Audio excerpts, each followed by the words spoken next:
Hey, welcome back to the Dynasty Grind. My name's Peter Howard at PA Howdy on Twitter and everywhere else, pretty much. That's just my name now. How you doing? I look awful whitewashed. Did this light move? Anyway, that just it just fell over now. It's going well. Yeah, Dynasty Grind. We do it 9:30 every Wednesday, every week for some reason, mainly because we didn't make a schedule, so we just do it every week where we talk about Dynasty for about 3 hours, but it changes depending on who has to go to bed and how many questions we get. Drop whatever questions, comments, or insults I guess you have in the whatever comment box on the stream platform you're listening to, and we'll get to them mostly in order because seemed like the fairest way. Yeah, what's going on right now? Dynasty Outhouse tells me we have to talk about rookie picks now that most leagues know where most teams' rookie picks are actually going to fall. Apparently that's important. So I got to let him talk about that. I got nothing. My head's mostly in thinking about which rookies are already proven and already not, and who might be more proven than we might recognize. And honestly, I don't know. I've been going around circles on it all day. And Zach. Let's go see what he's up to, I guess, because outside of telling me off, I got nothing. I've got no idea what's on his mind. Welcome back, and thanks again.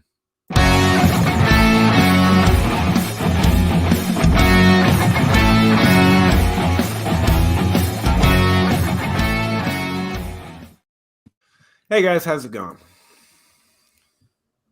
It's beautiful tonight, Peter. Beautiful. Okay, nice. All right, great. Appreciate that. Thanks for the response. Keeping the energy going. I like it. What's this about rookie picks, Outhouse? I don't know. I don't know what I am. I am something that is not good. That's what I am. Think of something not good, and that's me right now. I have a rebuilding team where I have the 102 and 103. And me being me, I go in to my chat and I say, the 102 and the 103 are on the board, on the block. Who wants them? So I start getting offers, and the first one I got was the 102 and 103 and 2 seconds for Lamar Jackson. And I hit the reject button so quickly, the guy asked how I hit reject before he hit the send button. He's like, and then he goes, okay, I'll modify it. And then he just sends it back without the seconds. So Lamar for the 102 and 103, to which I reply, if this was going to happen, seconds weren't going to stop it. No thanks. So that was the end of that. And Actually, that's a lie. There was one more step. I countered. Well, countered is the wrong word because I sent a new trade. I sent the 103 for Garrett Wilson and a 24 first, to which was steadfastly rejected. And my logic is the 103 is the end of a tier. You're going to have Bijan and 2 quarterbacks, and then Gibbs would be nice. These wide receivers will be nice. Sure, but 2 very good quarterbacks and Bijan is a tier. It should probably cost something to get into that tier. Garrett Wilson is probably up there with the number 1 wide receiver. So let's call him the 105. To get from the 105 to the 103, I don't think a 24 first is out of the question. So here's the problem, Russ. Nobody has talked about this class yet in terms of names. It's been the 2023 class. It's been this idea. Okay. So you don't have the bump yet of. I did. It's really funny because of course, whenever I need to know if I'm being me, I go to Bosch because he will tell me I'm being an idiot. And in those words, he has told me, he's like, Russ, stop being you and don't do that. Fair enough. Fair enough.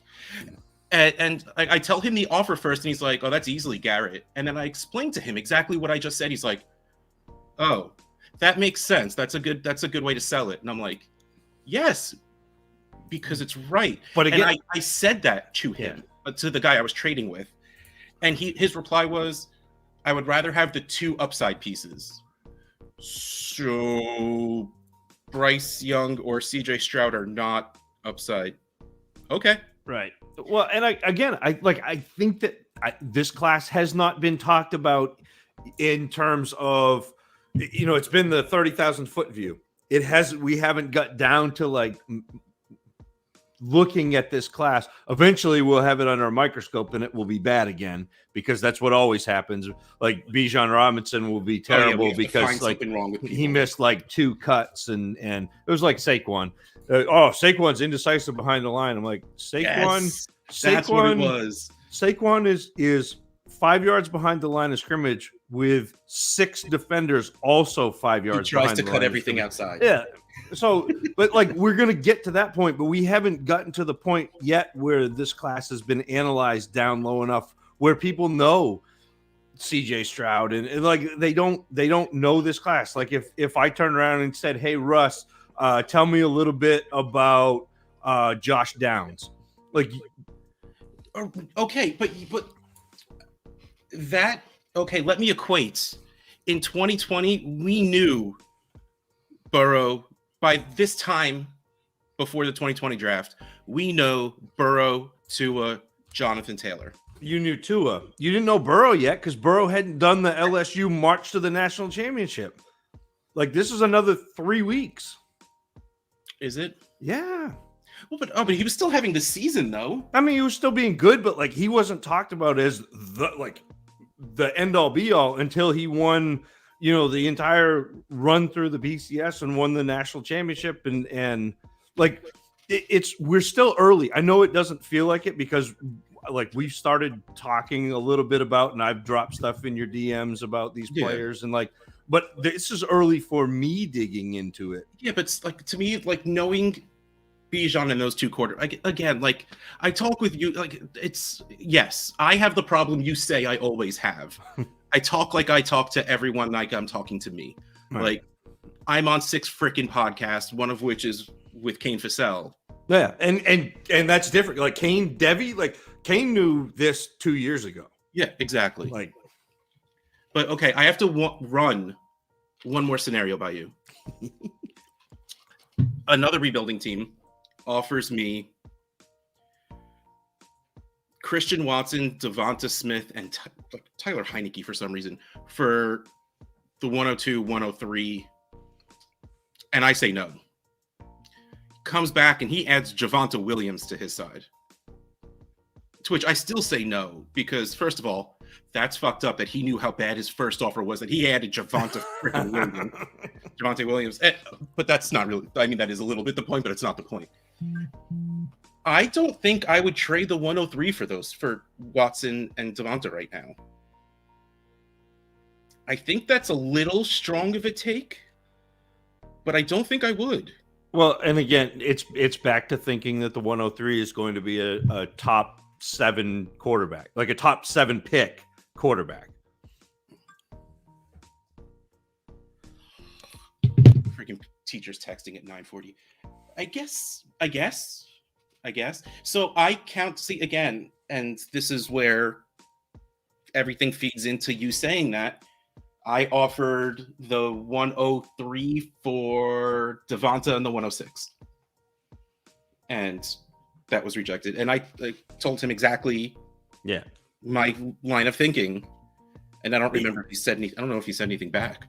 I think if you wait, nope, 3 months, that gets done. I don't have 3 months. What the hell? What?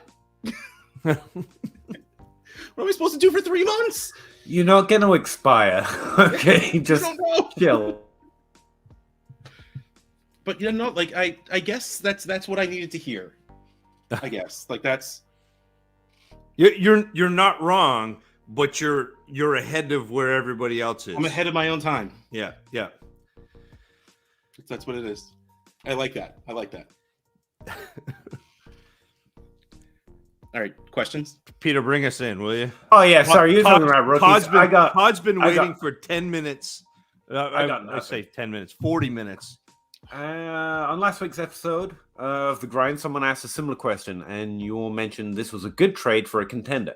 Is the 104 too high of a pick to give up? What about the 107? You're gonna have wait, to give some there's an early context for one. the first one. Yeah. I couldn't make a deal for Justin Jacobs, so this is my pivot. Trade the 104 for Eckler or Henry straight up. Here's why I'm offended. Apparently, last night, Rockies and my answer was not good enough. Yeah, Howdy's Heroes had to come back here and ask again. And I'll say what we said yesterday. Yeah, that's too much. I don't know if the next message is their league setup and lineup. It is. There you go. Okay, so the thing is, it's a 10. I think it's 10 or 12. I can't remember how many teams, but it's only start 8. Yeah. Their worst starter is DK Metcalf. Like, you don't need to go get Eckler. Like, you're talking a 2-point per game improvement, Right. on average. Like that I don't think that's worth spending a pick over. Like, I ride with my team when DK Metcalf is my worst player. Yeah, and I am fully on board with that. I'm also not above sending the 107. I don't think I would send the 104. No, I'm not above sending the 107 to go get one of those two running backs if it improves my team. Again, Russ, I don't have the team in front of me, so I can't give you. It was really, really good. Yeah. But for some reason, when listing out their starting lineup, David Montgomery was the last name, and then on the bench was DK Metcalf and someone else that was just much better than David Montgomery. And that's but this is a trade that I've made multiple times this year for both in different leagues for both Derrick Henry and for Austin Eckler. But what did it replace in your lineup? I mean, nothing. It was some third string wide receiver. Exactly. Like that's what. Yeah. DK Metcalf isn't some third string wide receiver. No, I am fully on board with that. In order to was this 1 QB or Superflex? It's 1 QB, I think, right? In which case, I would do it to 107 anyway. Yeah, because that's good value. But I don't think it's a necessary move. But I'm never one to sell someone not to trade for the sake of trading. Right. Okay, let me just catch up. Here we go. 10 Look at team this team. league, 1 QB. Devonta Smith, that was the other one. 10.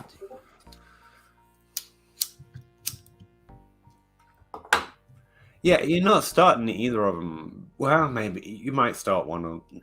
I mean, you could, yeah. but I don't. The 104 is just put down the crack. The 107, I don't think you really need to. I mean, you can if you just desperately want to have someone great on your bench. But I think Russ has just nailed it here. Like, I think this is a product for a while now. I found a dip in value in rookie picks before the draft. And I think that's what you and Zach were talking about while I was completely ignoring you, realizing I hadn't done my projections yet and starting on it. And that's as people start to put names to them, they're like, wait, I have to give up players I like to get these random rookies that I don't know a lot about. And I think there's a significant dip right up until we get deep into the rookie season. And I think that's where we're starting to head right now. Like you said, this is a period where we now know what the picks are. I think this is a period where people are like, wait, I have to give up Devontae Smith. He's finally going to break into the top 24. He's good now because he didn't listen to P.A. Howdy 2 years ago. And now I just have suddenly discovered he was right. I don't want to give up a good player. And it takes a little while for them to remember, oh, I have to give up good things for random maybe boats. And when they're not, fictional 3 months off proposition. And I think that's what this trade's a product of.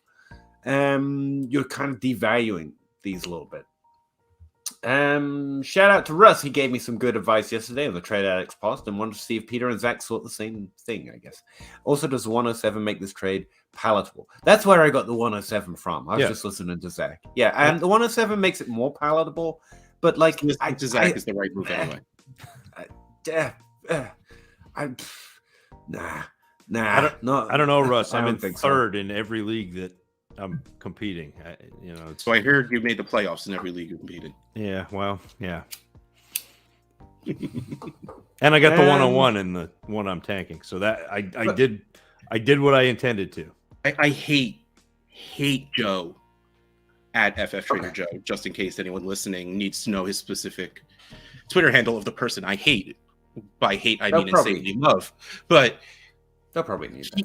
He looks back, and it drives me nuts because it makes me look back. The only thing he does, like a yearly review of his trades, he looks back like, I traded this pick. What did it become? And I don't want to make myself cry. I won't do that. But, you know, he went through his leagues. He's like, I made this many playoffs, this many buys, and this many rebuilds. First of all, I thought I was in more than 20 Dynasty leagues, but apparently that's it. But 20 Dynasty leagues, I made 9 playoffs, and I have 10 rebuilds. One DD league, freaking Trade Addict 6, where all I wanted to do was tear my team apart, but freaking beautiful, wonderful J Mike wouldn't give me my first back. And that's his legal name, I believe. Don't get me wrong, like I purposely strode the middle, like we have a toilet bowl with the 113, so like that's what I did. Like I'm like, if I make the playoffs, awesome, because it makes my pick worse for him. But I'm gonna make my team younger, but still make it be able to score points because that 113 is gonna help me because I didn't have my own first. So like that is literally the one league I did that didn't go the way I planned. But honestly, I had 0 plans. So did it go to plan? Perfectly. That's actually something I was going to add on this question. Like with even with the 107, with that team, even like I'm all about going and winning, but you can go and trade for literally whoever you want and still lose once you're in the playoffs. And I think the team's good enough. My mind will be on what wide receiver that I think is undervalued can you get. There's great at tight end or quarterback that's value's not going to tank for some random reason. It's the only thing I was going to add. Before we move on, because I don't want Bob to leave before we get to this, he just said, "Oh, someone should make a show about looking back at trades." No one would listen to that. Literally, no. It seems obscene. Yeah, seriously. That we were keen on Adam Shaheen and Ladarius Green. Travel back in time. You're making this up off the top of your head. Let's unravel the scene. Yes, he is. He's a dick like that. Start sit. Purdy versus Seahawks and McCoy versus Denver. Watson versus Baltimore. It's so weird. Man, what a lineup. It's probably Purdy.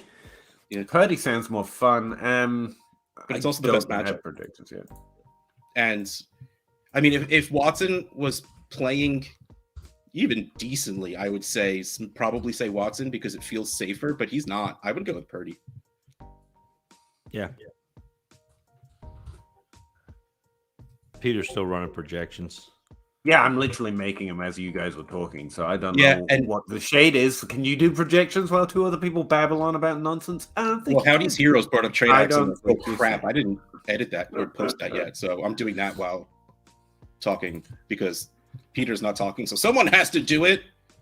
That is true. I'm nearly there though. Like I have only got a third of the ranks in, but still, yeah, it's Brock Purdy. Projection wise as well. Like that's the only one he has, so that's the right answer. Well, no, I have all. Forget it. Yeah, it's a full projection. Don't let them scare you, Todd. Equity. Is that equity loan? Is an equity loan asking me a question? Yes, because normally when an equity loan asks me a question, it's about when I'm going to make that payment. So. Oh yeah, I was about to say. Such a good question. You better be careful. I get Gabe Davis vibes. He can't keep up this pace with his current target share. Oh, was Zach talking about Traylon Burks or something? Christian Watson. This was your question to start the show, Peter. On the caption is Christian Watson any good? And equity loan. I brought up Gabe Davis, and Peter said he had to go. I don't know. He just took his headset off and no, that was the other room. That was because I showed up. That's exactly right. It's like, Russ here. I'll be right back.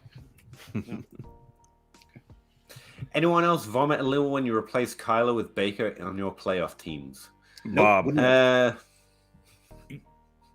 No, I don't have Kyler anywhere because all of my playoff teams with quarterbacks have quarterbacks like Bailey Zappi, Mike White, PJ Walker, Matt Ryan, Cooper Rush, Kenny Pickett, Tyler Huntley, and Joe Flacco. I don't have the luxury of having Baker, and certainly not Kyler. I was going to say I don't have a lot of Kyler because no one would trade me trade him to me, given the recent value dip. So this will show them. I traded. I got really lucky this season when it came to injuries. Like, I traded 2 Debo shares away before this weekend. And I traded my last Kyler share away. No, I still have 1. All but 1 Kyler share 2 weeks ago. Like, very lucky. Nice. It's not usually how it goes. I myself am normally not lucky, so I'd take that. I'm just saying, John Hogue should have traded me Kyler Murray like 2 weeks ago, and he's paying for it. This is his fault.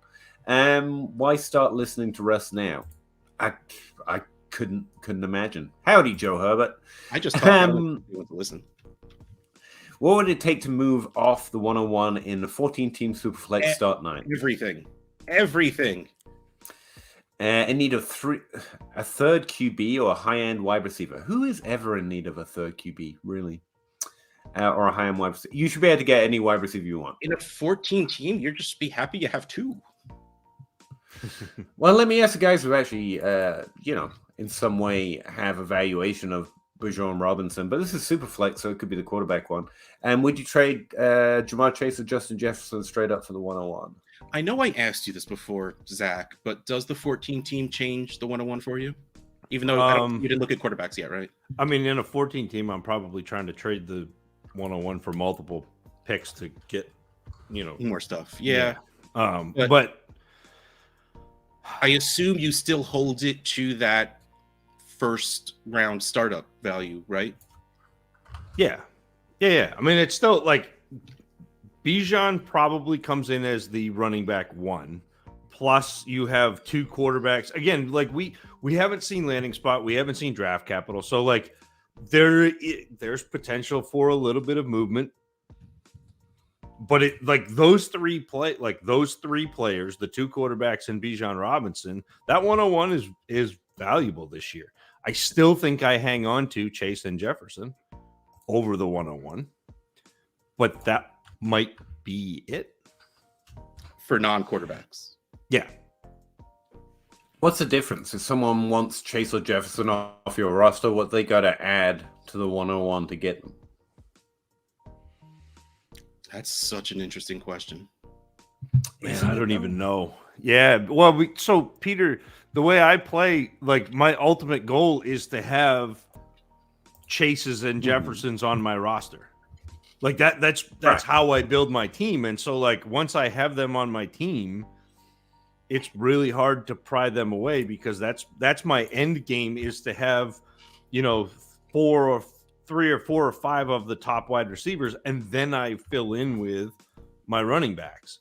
Mm-hmm. So like I guess there's a scenario where if I have Chase and Jefferson and Waddle and AJ Brown, like say I have a team like that. I have a couple teams that are close to that, but not quite. Not quite. But if I had a team that was like that, then I would consider moving off Chase for the 101 plus a something. Would it take like another late first? It would, a late first. Yeah, a late first or a first next year. Yeah, just like that value. Yeah. Yep. How about AJ Brown? He's a discount on that tier, right? Because he's slightly older. Yeah, I mean, so that one I think I would be pretty close to being, again, if I had a bunch of those young wide receivers, I would take Bijan because I think you could, or the quarterbacks, but I think you're going to get that return for Bijan in 2 years, which is, again, how I play the running backs. I'll let him score for 2 years, and then I'll trade him and get the next wide receiver. So it may be Jackson Smith and Jigba, it may be Jordan Addison, it may be somebody else who maybe Garrett Wilson, one of those players, but you're going to be able to get pretty close to those guys with Bijan in 2 years. So that's kind of how I would look at it.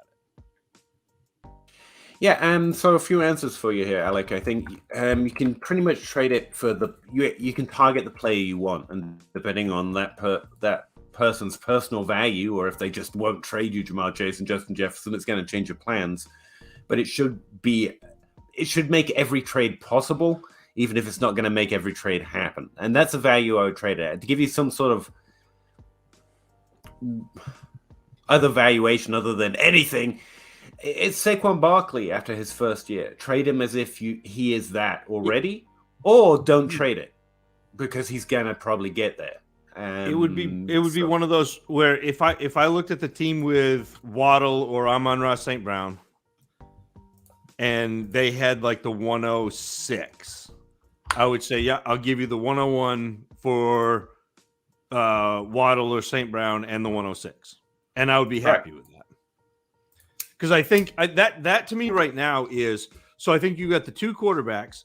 I think you've got Bijan Robinson and Gibbs. And I think you've got Jackson Smith and Jigba and Jordan Addison. So there's 6 guys that I am really interested in, and probably Gibbs is the last one of those. So it would be 2 quarterbacks, Bijan, Smith and Jigba, Addison, or flip those. I mean, they're right neck and neck, and then Gibbs. But to me, there are like 6 really high end players at the top of this class in a superflex. So that's kind of what I'm looking at. If I can get the 106 and one of those young wide receivers, I'd probably move off it. Can I ask you this? Are you looking to trade it if you can get that value, or would you rather just go draft? I mean, it depends on where my team's at. Like it's literally that thin. Like, okay. Yeah, like if my team does not need if I'm not at a point where I'm competing to getting a running back, it doesn't make much sense for me to draft Gibbs. But you will if you can't get that level of value out of it. If I have to, because eventually somebody will trade for Gibbs because he'll come out and be good, and then they'll go, "Oh yeah, I need," and so it depends on when the trade is available, but. By and large, I don't want, especially if I'm not competitive yet, I don't want the points that Gibbs is going to get me in a first year necessarily. So, yeah, I mean, it's a tricky thing, but. And then it comes down to you don't get the trade you want at the time. You just draft the guy and then that's what I'm saying. I do. I will, but that's not. Don't tempt me. I will draft Bijan Robinson. Right? Yeah. Yes. Problem is, I don't know if that helps out. Given what you said, your goals are for the team, assuming they're good. Offers I've been considering are going to the Kyler Murray rosterer, since you say you want a quarterback, and he's suddenly at a slightly decreased value. Him or Dak Prescott, the two at the quarterback position, I think are high-end top 5 quarterbacks who aren't quite valued there yet, and I would see if I could get something going on that quarterback. Outside of that, I'd draft Bijan Robinson or this quarterback 101. Or I go and try and get AJ Brown, and because he's a D-value one in that tier, I see if I can get a cheeky little second back or something for literally the 101. Again, you might prefer different players, but that's where my head's at. What top-level player that might be at a slight discount right now can I go get for Bijan Robinson, and maybe even get a little plus at the positions that I prefer to help my team? So hopefully that helps you. And okay, Tim, there it is. Would you rather have a quarterback who finishes 5 to 12 weekly, or a quarterback that finishes 1 to 17 weekly? Like at a similar rate, or in general, higher ceiling is preferred, but when do you settle for higher floor? The difference between the quarterback 1 and the quarterback 5 is questionable. I'm not sure you're talking about that much more points per game upside. That's why we right now highlight the top 5. Not on a weekly basis, but average, you're talking 5-6 points. Yeah, I mean that's decent. Yeah, I'm not saying there isn't a difference. I just don't. I mean, if we're talking tight ends, what's the difference between quarterback 12 and quarterback 17, though? 6. That's what I mean. I don't think you're getting that much of a weekly upside. But to answer the idea of the question, you want ceiling. You want the week winners. You want the ones that finish as 1. You don't win playing unless you're playing like in an eliminator league. Isn't a thing. And go for the guy that's a 5 to 12. But like in most leagues, you go for the guy that has the 1 upside. Yes, sir. I was actually just trying to look it up real quick, but it's not going to happen, is it? What are you trying to look up? No. What are I you was going trying to look at this year. Like the quarterback 12 this year is averaging 16 points per game, and the quarterback 17 this year is averaging 14. So, Right. like, So it's a it's difference of pretty 2.3 easily, points. yeah, pretty easily go get the QB1 and The QB1, I think it's Mahomes and It's actually Jalen Hurts, right? it's Hurts. Yeah. They're both up at like 26, 28 points. Yeah. Yep. I've 20 got Hurts at 25 points per game and Mahomes at 24 point something. And then Josh Allen at 24, Joe Burrow at 22. So there's a difference of like 2 points, Yeah, 2.5 my points. leagues give more yards, more points for yards than most leagues, so they're a little higher. For me, the real interesting part of this question, Tim, is, and Peter just kind of glossed it. I heard him say consistency isn't real. Consistency is like the most overrated portion of fantasy football, like period. I remember buying in so hard the first time I heard someone talk about balancing your team between the Deshaun Jacksons and the Jarvis Landrys. You get a Deshaun Jackson because he can go be the wide receiver 1, but then you put Jarvis Landry in your team because he's going to be the solid 12, 15 points a week. And then like, oh, my team's middle of the pack are terrible. That's not good. Well, but it wouldn't have wrong. It wouldn't have been if you had. That was like 3 years it took me to figure out, but like I remember, like that's brilliant. Yeah. It is not, no. But no. you would have been fine with Jarvis Landry because he had the blow up games, but they were all catches. Yeah, I mean, you know, that one season where he had double-digit touchdowns. Yeah, but that like that's the thing, and like the idea of boom bust is really funky because like I remember looking into it, and somewhere I have a tweet about Deshaun Jackson, and because he's the guy that everyone points to as boom bust, or he was. Now it'll be Gabe Davis, but like there are so many weeks where he was actually like just good, like above average. Like it wasn't a boom bust. It was like a pretty good, and then he scored touchdowns. You know, so it's not. No, that's the exact. I'm not going to get into it. Yeah, it's not a thing. It's a myth. There's a difference between Gabe Davis, McCall Hardman types because the production doesn't sustain, and Deshaun Jackson is the quintessential definition of why it doesn't exist because he was consistently high in volume, and you hear that like he had a great game, or at least he got the volume.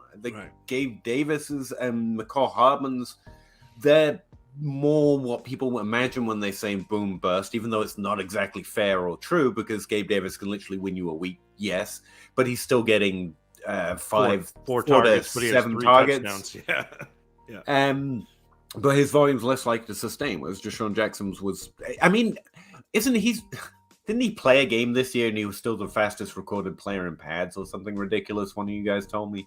Until Tyreek Hill did it probably last week Tyreek Hill on that fumble recovery touchdown ended up being the fastest, but and Jackson got over the top, and but you slow down when you hit 30. Both of those guys over 27, but whatever. But Gilchrist, you are something Russ. I don't know why I can't use words today. That's for sure.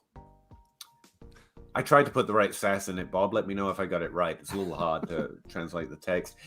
Fields, Tua, Gino. Pick 2 for this week, Ken. 6 point. Fields and Gino. I know, right? I like it. I just put in Matt Ryan over Tua this week because Matt Ryan is playing the Vikings and Tua does not have a favorable matchup. I gotta pull up my own projections. I hate it. Again. Yeah, I'm pretty sure it's going to be Fields and Gino. Gino easily, by the way. There's no question Gino's one of them. So if he doesn't hit, like crazy, I think everyone gets it. How mind-blowing is that? Stop and think what you just said, Peter. I've been thinking about it nonstop all year. Okay, it's all that I've been thinking about. And never start Russell Wilson. Like that's the other component. Yep. Russell Wilson is garbage, and Geno Smith is the guy you want. We're in the upside down. The amount of crap on Tua this week. Like, it's been unbelievable. Actually, wow. Who's doing that? Oh, it's DK fucking it up. Hey. Fields actually is ranked higher than both this week because he's going against Chicago, I guess. No, he is. No, Chicago. he plays for Chicago. Just play. Sorry. Technically, with that offense, he's always going against Chicago. That's what I was thinking of. Clearly, no, I forgot to update the schedule. Shit. But yeah, Fields is actually ranked higher by 4-4 and Fantasy Pros, and it's the only one DK has ranked because I haven't been able to import the other games that aren't on that main slate just yet. But he's ranked 12th, so it's actually Fields and Gino. That's what we all said. Yeah. Yeah. Wait. What? It's Fields and Tua. That's why I'm shocked. Tua's ranked 11th overall by consensus. Fantasy Pros has Geno Smith 20th overall this week. They just won't accept him, will they? I guess. QB6. Yeah. Yeah, ignore Fantasy Pros. Yeah, stick with the original answer. Ignore Fantasy Pros. I typically do, to be honest with you. Yes, I nailed it. Need names. Joe Herbert. I don't see Stroud as a tier 1 QB. He's QB 133 when facing pressure per PFF. If we're ignoring Fantasy Pros, I'm ignoring PFF. Well, and the other I was gonna say it. I have not watched quarterbacks yet, Joe, so I will fully cop to knowing nothing about this quarterback class yet. I will say that the dirty little secret is most quarterbacks are terrible under pressure. That's actually, that's what I was going to say. The one thing I can say about that stat is you're probably looking at a stat that confirms something that sounds contrary, because that's from the little I know about quarterbacks, and I'll be the first to admit this, I know shit about quarterbacks. One of the three things I know for sure is if you're looking at them under pressure, you don't have a fucking clue how good they are. That's the one thing that's confirmed at both levels. Like, that's a weird stat to be looking at. But again, I don't evaluate quarterbacks, so, it's just it's a little bit of weird that you're only looking at the one time. We definitely know you're not getting a clean image of whether they're better or below average compared to consensus. It's when they're not under pressure that their stats actually tell you more of who they are compared to other players. So that's a weird stat. It's a weird stat that PFF puts out, actually. But I've also heard that one out. I've also heard people say that Stroud may not be everything that he's been billed as. So again, Joe, like not disagreeing with your assessment, but that stat isn't going to convince me as much, even as someone who doesn't have pretty strong opinions on it. Especially something like the 133rd QB. That already seems a little weird for someone that's meant to be pretty high in this draft. But again, I don't know. Josh Allen's good. Anything's possible. Equity loan, pick value always goes up during the draft process post Super Bowl. Yeah, but I want it now. People start talking about them. Yes, I think there's a dip, and that's where the up comes from. To be honest with you, but all right, don't care how. But Peter, we talked about this like 8 weeks ago. Yeah. We said that there was going to be a dip. People were going to say, now's the time to sell. People would sell. It would go past the time to sell. People would still be selling. You'd get and now we're in that window of we don't know. Now you got picks and there are teams in the playoffs. And if you're in one of Russ's leagues, there's no trade deadline. So you're still making moves. Yeah, if there's one thing I've learned from doing the Dynasty grind with you for 2 years, it doesn't matter how far in advance we predict the future and are accurate. People won't believe it until you tell them at the time. Like, I've given up pointing out, but it doesn't do you any good at the time.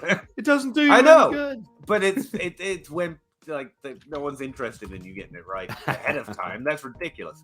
Under pressure, it's still bothering me. Drampion. Hey D. Hey guys, 12-team half-point PPR, non-super flex, or tight end premium. That's non-tight end premium too. It's the doctor. The doctor is in. Start 8. Have Mixon, Brian Robinson? Yes. Right. Cleo Herbert, Pickens, Wandell, Jameson, DK, Josh Allen? That's a weird place to put your quarterback if that's Josh Allen. Jay Allen? I don't think there's any other. It's not Javorius. Okay. But like Really, let's Zach? put quarterback at the back here. Really? Yes. Cole commit the 102, the 104, and a late 23 first, somewhere in the 107, 112 range. Any game plans you'd suggest? See, this is one of these here's my team, what do I do questions. And it's like, there's so many directions to All right, take that. so First off, change your love abbreviations to something that someone else in the known universe uses so that I don't sound like an idiot when trying to read it. Second, I love off, that we've pushed quarterback, community to the running back, then what? Okay. where you have All to right. say non-super flex and not one QB.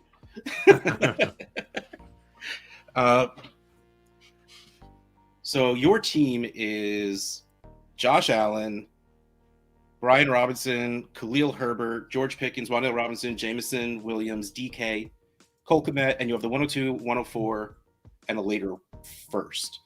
I mean, you got some work to do. You have good young wide receivers and Josh Allen to build around. Oh, I missed Mixon. Trade Mixon away. That's the first thing to do. Like, especially in a start 8, this is not a super strong team, and since it's one quarterback, you're missing out on Bijan, and that's like the end all be all at this point. So you're going to be able to use those picks, and it really will bolster your team. Like if you could walk away with Gibbs and one of the wide receivers with those first 2 picks, like you're putting a very strong young team together. And then, trade away the late first and get someone that's established and scoring points in the running back position, and you can be competing as early as next season. I don't even think you need to trade away that late first necessarily, because I think there are going to be other running backs who will be successful out of this class. I really do as well, but I want to play it a little safe.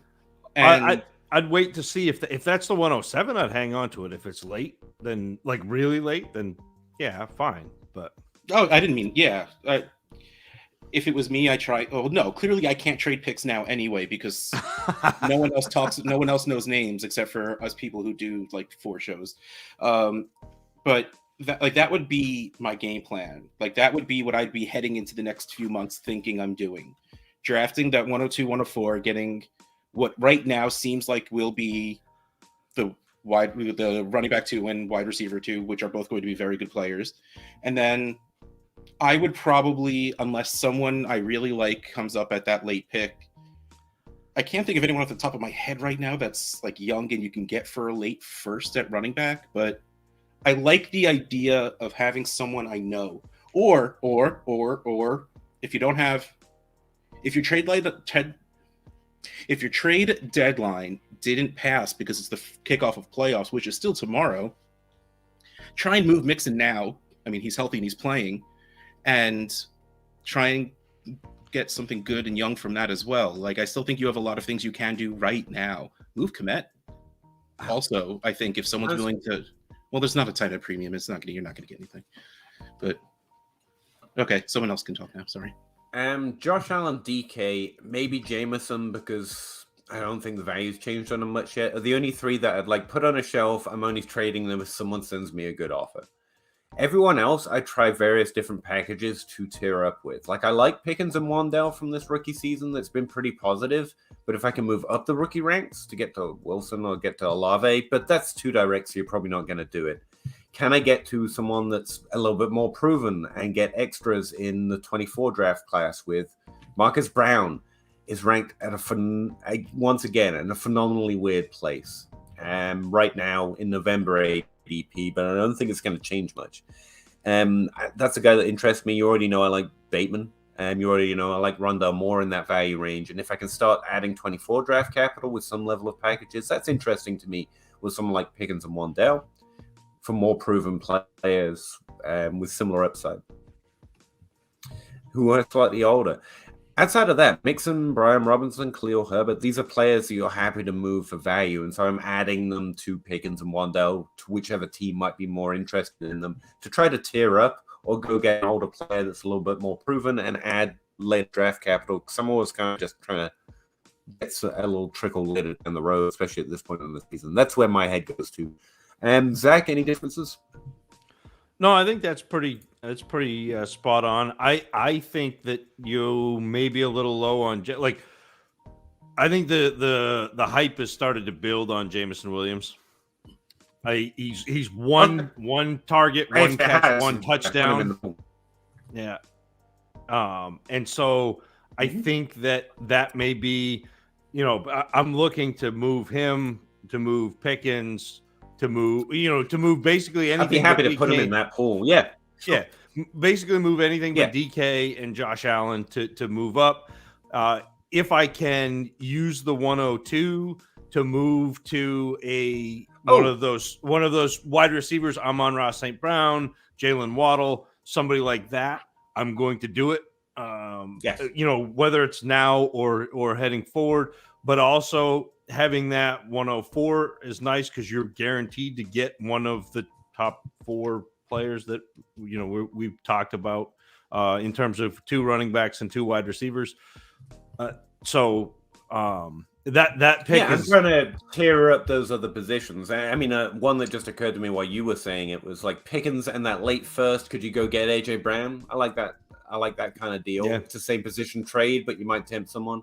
The other thing is commit. I think he did pretty well compared to the way he started the season, but he's not it. Pitts, not to make Bob Gilchrist mad right now, there's got to be someone out there who's still a little disappointed with the way this season went. Can you do something with Pitts for commit Wandell, or commit and that late first and try and snag Pitts to try and tear into that value place? That's an interesting move I was also thinking of while you were talking. Sorry, I didn't mean to bogart you there. Yeah, you did. Equity or Jillian Hyatt? Brings up Hyatt every time we talk about the draft, by the way. Right. D Rampion. Follow-up 10 bench spots, but I flooded it with speculative tight ends and quarterbacks. No, actually, I don't mind. I do the tight end. I do the tight ends all the time. Yeah. If you're not rostering running backs, it's normally tight ends or quarterbacks for me. I like my deep wide receivers, but they've got the lowest payoff. In a one quarterback though, I would not stash quarterbacks. I wouldn't. Fair. Like do the draft the quarterback and draft the running quarterback in the second, like in your rookie drafts, but don't stash a ton of quarterbacks because, I mean, really, you've got Josh Allen. So you are playing the upside play on that. Like you're doing the draft Justin Fields in the second. You're doing the draft Trey Lance in the second. Yeah. You're doing the draft Lamar Jackson in the second. That type of player. Those running quarterbacks that get like even if you snag like a Mills last year, it's hard to move him for anything in a one quarterback. And he's never going to start for you. So yeah. Brandon, how do you feel about DeAndre Hopkins in fantasy playoffs with Kyler going down? It's time to be willing to trade Hopkins, Keenan Allen, Michael Thomas for like a good lower tier player in a second. I've seen that done. Yeah, but not going into your playoffs. It's not. But Brock Osweiler. Yes. Yeah, that. Like he was good with Brock Osweiler. Yeah. I'm not worried about Hopkins. If I'm going into the playoffs, like you're not gonna get anything you need for DeAndre Hopkins right now for points. I guess you could maybe if you're really scared. Keenan Allen's back and doing pretty well over the last few years. He's a similar tier player, but he's not DeAndre Hopkins. Yeah. So it's a little mega brain to try and do much with him. Yeah. Bob Gilchrist. Someone should make a show about. He said that already. Stop repeating yourself, Bob. JT 103. Maybe you would see me trading back in Superflex and snag a QB. You're so good at making this up as you go along. We should get you and Casey together. That's right. No. That's not my thing. Clinton Davis, half point PPR, Superflex traded an early 24 first, third, fourth, and Bateman for Dobbins, Mike Williams. How did I do, and what do you all think if Dobbins and Williams for the next 2-3 seasons. I hate it. I kind of hate it, man. I'm sorry. Like I was done with Mike Williams a couple years ago, and he's a good player, but that's not the point. Like there hasn't been much value upside. Starting him's been a hit or miss prospect on its own. Like it's just it's not it for me. I think Bateman has more upside than anything in this deal that you got. Dobbins is already where you would want him to be. You know, I don't think he becomes. I don't know about Jonathan that. Taylor. Again, it's not about the fact that these are good players who are going to play for another 3 years. I have no questions about that. I don't think there are much value upswings, and I think that points at what they have been largely. And so, in this case, at this point in the season, I'd take the maybe a boats with the first and Bateman. That's me. It's pretty low for them, to be fair. I don't think you got bad value. I think a single first and Bateman, who he's fallen right down into that round 6th, 7th range. I don't think you necessarily overpaid too much. It's just not why I'm trying to stash on my roster at this point in the season, I guess, maybe. Have I waffled long enough? I can go longer. Like Mike Williams, he was injured in college, and is injured in the NFL. You all keep buying it. No, he's a really good player. It's really funny. It's really funny to me to watch this because Peter is firmly ensconced on the Bateman side. Russ has got Dobbins and Mike Williams, and so I'm gonna sit back and watch. I think it's pretty. I think it's pretty even. I really do. I don't want either side. I think you have to choose, Zach. You're not allowed to say that. I think the value's on the first and Bateman side.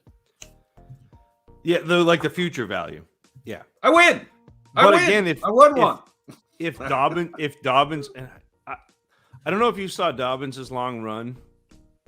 It was not. He's still got a hard like that. I hope. I don't want to put this out there, but that was very Jay Ajayi like.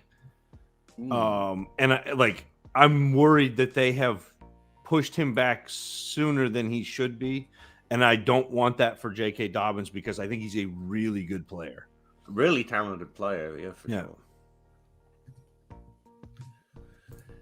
Okay, there we go. Clinton Davis, start 10. You start 10. Oh no, that's okay. It was a start 10 league. I get it. He's telling you. You start 10. Equity. It's Andrew who traded CD for Tony. Sorry, had some computer work done it now. So computers. That's why the screen name is different. It's not a problem, man. But thanks for letting us know. No, you're all good. Personally, I think you should keep it. It's a pretty cool ad. Hey, I'm Equity. Pleased to meet you. Lakers X Commanders, 1.03 plus. What gets the 101? What does he have to add to the 103 to get to the 101? It's a question, I think. Too much. 300 first and 1 second. Like, honestly, if you have, would you give up the 112 to move from the 103 to the 101? Yeah, but I don't think anyone's moving off the 101 for the 112. I'm just I'm gauging. Yeah, kind of like I would trade 103 and 112 to move to 101. Okay. Sorry about that. I've been sick all week and I'm still recovering. So yeah, I think the real answer for a minute. Is would probably what the 105. We're probably talking early mid. Yeah, and I don't know if I do that because I think yes, Bijan, but you're also giving up 2 high end players if you're up. Did they say what kind of league this was? Is it Superflex? I do not have that 5-point PPR or by half-point PPR. No, I'm assuming it's the same league. I shouldn't. I would say. Yeah. I don't even know for this rookie class, but if you're literally one running back away from winning, then sure. But I think you have to be a little hot-headed to believe you're only one running back, not knowing the way the offseason and next season is going to play out. But that's where you're yeah, sure, I had the 105 or I had another one of these first, and that's probably what it costs. In most circumstances, I'm just probably going to take the 2 players versus a 1, even though Bijan Robinson, basically a sure thing, even though I haven't even evaluated him. I know that at this point. But if you're really close and you feel very strongly that that's the difference for you, yeah, I'd throw one of those mid first round picks just to go make sure I get Brian Robinson. I think that's fair. Now's the time to do it as well. We were just talking about there's a dip. If you're going to try it, now's probably the time. So try with one of those late first instead. See what happens. Half point PPR. Who do I start? Donovan Peoples-Jones, London, or Zonovan? What's his name? Zonovan Knight. Yep. Ooh, that's a Look, tough the one answer because is Knight. yeah, but Detroit's run defense is pretty solid the last few. It's still probably Knight, but like, man, it's closer than I want it to be. Yeah. Again, if this was Deshaun Watson looking a little better than he was, I might even just say DPJ, but no. And like, if you want the ceiling play, you go play London and see what the heck is going to happen with Desmond Ridder in there. But yeah, I think Zonovan is probably where I would go if I was making this choice. Yeah, it's Zonovan, and it's not particularly. It's a little. I can understand why you're teetering, but yeah, it's Zonovan. I mean, it's the Donovan Peoples-Jones had probably like what 12 targets and 8 catches last. So I think that's He's due a little more luck. He hasn't caught a lot of touchdowns, probably because of the team he's on, frankly, and because of who he is. But I mean, at a certain point, you just fall into one. And he's getting consistent yards and targets, like you said. So I can see him having an upside week again at some point soon. But like projection-wise, who would I start? Which is the way I play it. It's Donovan Knight. And I hate it, but that's what it is. Benjamin Siegel, 12 teams to flex PPR, squeaked in before the deadline. Good job. To upgrade, add depth for a push. Give the 104. I don't know about that. Plus 24 first, probably late, but who knows? Get AJ Brown. Yes. Okay, you're in the ballpark. Yes. Yeah, do do that. that. Yep. How do you feel on it? I think that's yes. Especially since you can use the points now you're in the playoffs. I think that's just about borderline perfect for your situation. Because yeah, I like that a lot. Good idea. Equity, what are your thoughts on the top tier wide receiver landing in bad spots? AJ Brown. We just talked about him. Yep. Yeah. And that's it. So yeah. I mean, it matters, but it doesn't matter that much. How it's going to matter. If the play is legit, it won't matter. And remember how good of a landing spot Atlanta was All right. for Drake London? I think it's easier just to accept we got the player wrong if they can't make a landing spot work rather than trying to mega brain whether New England's going to figure Harry out. I am a mistake I made. Yeah, I am a lot more apt to bet on wide receiver talent over situation than I am with running back. Where I mean, even like Damian Pierce this year, like I still firmly believe that Damian Pierce is a replacement level running back. Like he is not. I do too. Yeah, but he got so much volume early and was good. Like, and that's the only reason he was drafted as early in our rookie drafts that he was. And I need you to know, Zach, on last night's live Trade Addicts pod, I did the drags for Kevin Harris. I love it. Yeah, just need to put that out there. Yeah, landing spot is very not important for wide receivers. Yeah, right. It works as a great excuse. It's not something you can see in receiver. foresight a lot. What? Not technically wide receiver, but remember when Christian McCaffrey was going to be terrible because Cam Newton couldn't throw to the backfield? He really that was literally my favorite thing ever. He throws it too hard. He can't throw to a running back. That was like my vacated targets battlefield before that year, talking about how targets don't flow to positions that way. Stop saying this. It's exactly the same with, and then that year happened and everyone was talking about Christian McCaffrey and he literally just destroyed it and no one ever talked about it again. No one, because no one wanted to not have Christian McCaffrey. And it was awesome. That's what we need for vacated targets. We need a Christian McCaffrey just to kick the shit out of it. That's what I think. Everyone's ignoring me. Am I lagging this hard or this unfunny today, or am I just sick and paranoid? Who knows? Yes. Moving on. We're Ryan, hysterically laughing. What are you talking about? Right. Ryan, what would be the highest 2023 pick you would give for Breece Hall? Interesting question. He has 101 to 103, the 106. Try the 106, obviously, is the answer. And 2 firsts to be decided. I don't think I want to give a top 3 pick, even for Breece Hall. I would give up probably 2 of the later ones. Yeah. Interesting question. Yeah, like throw the first to be determined, which means they're playoffs, I would assume. Yeah. I wouldn't hate throwing those 2 and keeping the earlier picks for myself.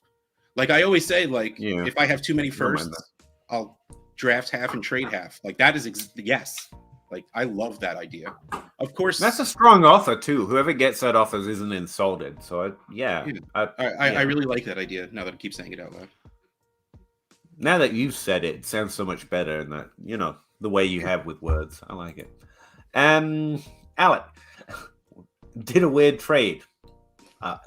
They're my favorite, to be honest. King Henry, Evans, and the 103 for Pickens, the 201, Hubbard, and Rojo. That is weird. Good job, Alex. Wait, that can't be right. I want... Wait. Which side do you prefer, and how much do you add to the other to make it even? Thoughts on Henry and Evans next season? I want the Henry side because it's got the 103. But wait. What makes this close? Nothing. No, what makes this close is Pickens looks fantastic when he catches. Pickens looks like Odell Beckham when he catches a ball. That's what Chuba had 22 fantasy points last week, Russ, don't you? Wait, hold on. I got to go put my rookie auto of Chuba Hubbard on eBay right now. Honestly, but seriously, this is it's why it's kind of. I think it's. I suspected. I've been kind of quiet on the fact that I really like Pickens coming in, and he's doing okay. He's doing pretty good for a rookie season because I feel like there's a cohort waiting to pounce on like some really high level upside and I get it for Pickens, and it feels like that's what this is. Pickens is the wide receiver from this class that they want. Like he's literally Odell Beckham, or choose a wide receiver you like. Because otherwise this trade makes no sense unless you're really into Pickens. No, this trade makes no sense in general. There literally is no sense to this trade. It is wrong. Well, I know. It would mostly if Pickens turns out to be Chase, Jefferson, Wandell, Jalen, then you win, but you paid way too much for it. So when Devontae Adams was being historically terrible, you trade this for Devontae Adams. Yeah, in 2 years when he becomes the wide receiver 1, cool, it was worth it. But that doesn't mean you do it 2 years earlier. Like that's Pickens isn't being terrible is the thing. But I know, but like I get your point. No, you're right. Yeah. So to answer the last question, the second question, which side do you prefer and how much to add to the other side to make it even? You'd have to take the 103 out for me. And then that's pretty even. Like Henry, Evans for Pickens, 201, and that amalgamation of junk at the end of it. Sorry, no offense if you're a Hubbard fan. I mean, I like the player. I don't think he's ever going to be much. I loved the fact that he was CMC's backup, but then Deonta Foreman had to happen. I like that he allowed me to do Mbop, and that's kind of it. To answer the other part, how long do they have left is basically the question here. Yeah, they've got 2 more years in them. The value's dead. Value's done gone. Apart from immediate points value and like a Hopkins this year or But I mean, Henry might be an in-season trade. Like you may get a first next year in season for Henry from a team. That's what I mean. It's got to be like the perfect storm situation. He's doing well. They're going to the playoffs. Yeah, like you might be able to sell their points to a competing team in a season, but it's a slim angle, like you say. But as for the players, I think they're still going to be good. We're a little too eager to. We're waiting for that curve to curve, even though the curve doesn't curve on the players who are good right now. Like Mike Evans has been here for so long, isn't he done? Henry's been here for so long. Can we have some new players? And we'll get some new players. We're getting some new. I promise. We're waiting But on these ones are still going to be good too. Doesn't curve? Is that the words you said out loud? Yeah, waiting for the age curve. But the thing is, there is no curve. Okay. But we do know there's a cliff. Okay. I mean, I don't have any better metaphors. I'm sorry. Really? Like I'm reusing ones others came up with as it is. Do you want me to draw? I can draw it. I can probably. Can you please? I think that would help. Okay, I'll sketch it out and get it to you. Ryan's trade was in half-point PPR, and that doesn't affect me overly. Affect maybe a little more preference to the running back, so definitely trade those two first. Priest also matches. Yeah. Bob Gilchrist, I'm old enough to remember when Malik Willis was clear. No, you aren't. No, there was always a caveat with that one. Draft capital. There was always a draft capital caveat. I know people who said something like, I think John Hogue said something like, but they were talking about the rushing upside in a weak class was more interesting. But Hogue doesn't like rushing upside anyway. Like if you listen, to maybe him, that was someone else. He likes pocket passers, so he does. You're right. But like that was always the caveat with Willis is he needs to have top 15 draft capital. And he didn't even have first round draft capital. So like, yeah. Not one. Yeah. But like that's the thing, and that's why we're talking. That's why I said it earlier. Like we don't know yet draft capital, landing spot, and so those are big pieces to this puzzle. How comfortable do you feel playing Zonovan Knight for fantasy football playoffs? 5.5 out of 11. He's a top 24 running back, so I feel you're pretty safe that you're getting something. And there's upside in the play, but like, I'm not starting over a wide receiver that's viable in a flex spot, put it that way. Like, he's a top 24 running back. That's how confident I feel. Fantasy Condo. I traded Mike White and Pierre Strong. Really? Someone will trade my Pierre Strong still? That's awesome. For Derek Carr today. 10-team Superflex half-point PPR, start 12. Other quarterbacks, Josh Allen, Lance, Mayfield, Brissett, Minshew. Good move? Yes. Mm-hmm. The end. I mean, the negative is like that. League mate's going to hate you when he figures out what you've done. But apart from that, yeah, it's a pretty good move.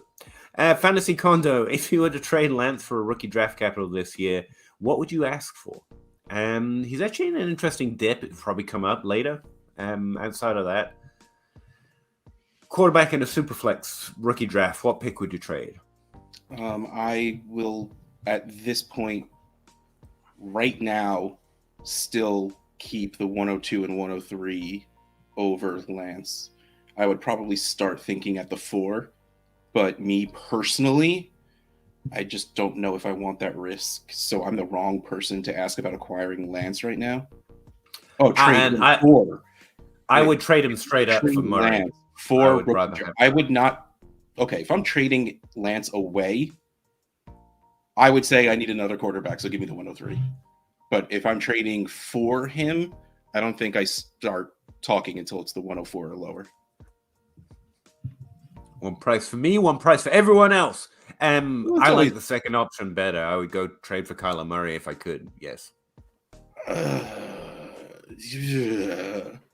Don't be a hidist. Don't be a hidist. Don't be a hidist on this stream. Like, what are the chances like Murray misses like the entire fantasy season next year? Pretty decent.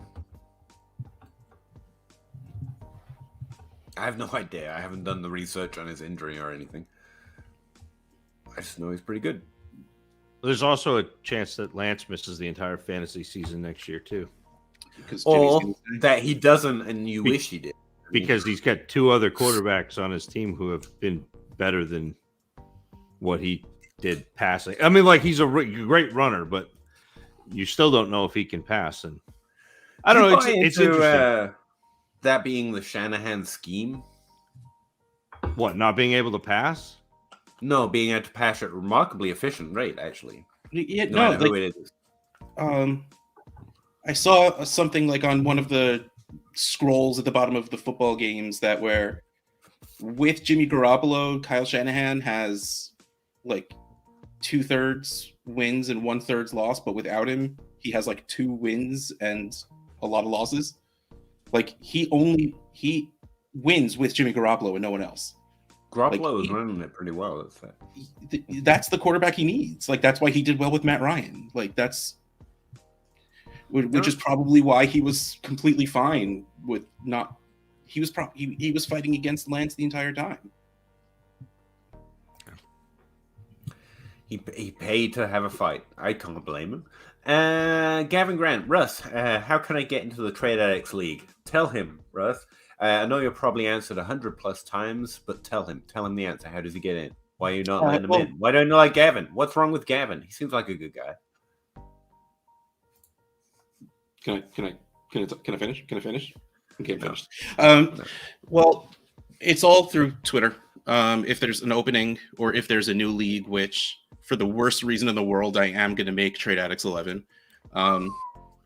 So here's why. Can I share? I'm going to share my screen for a second.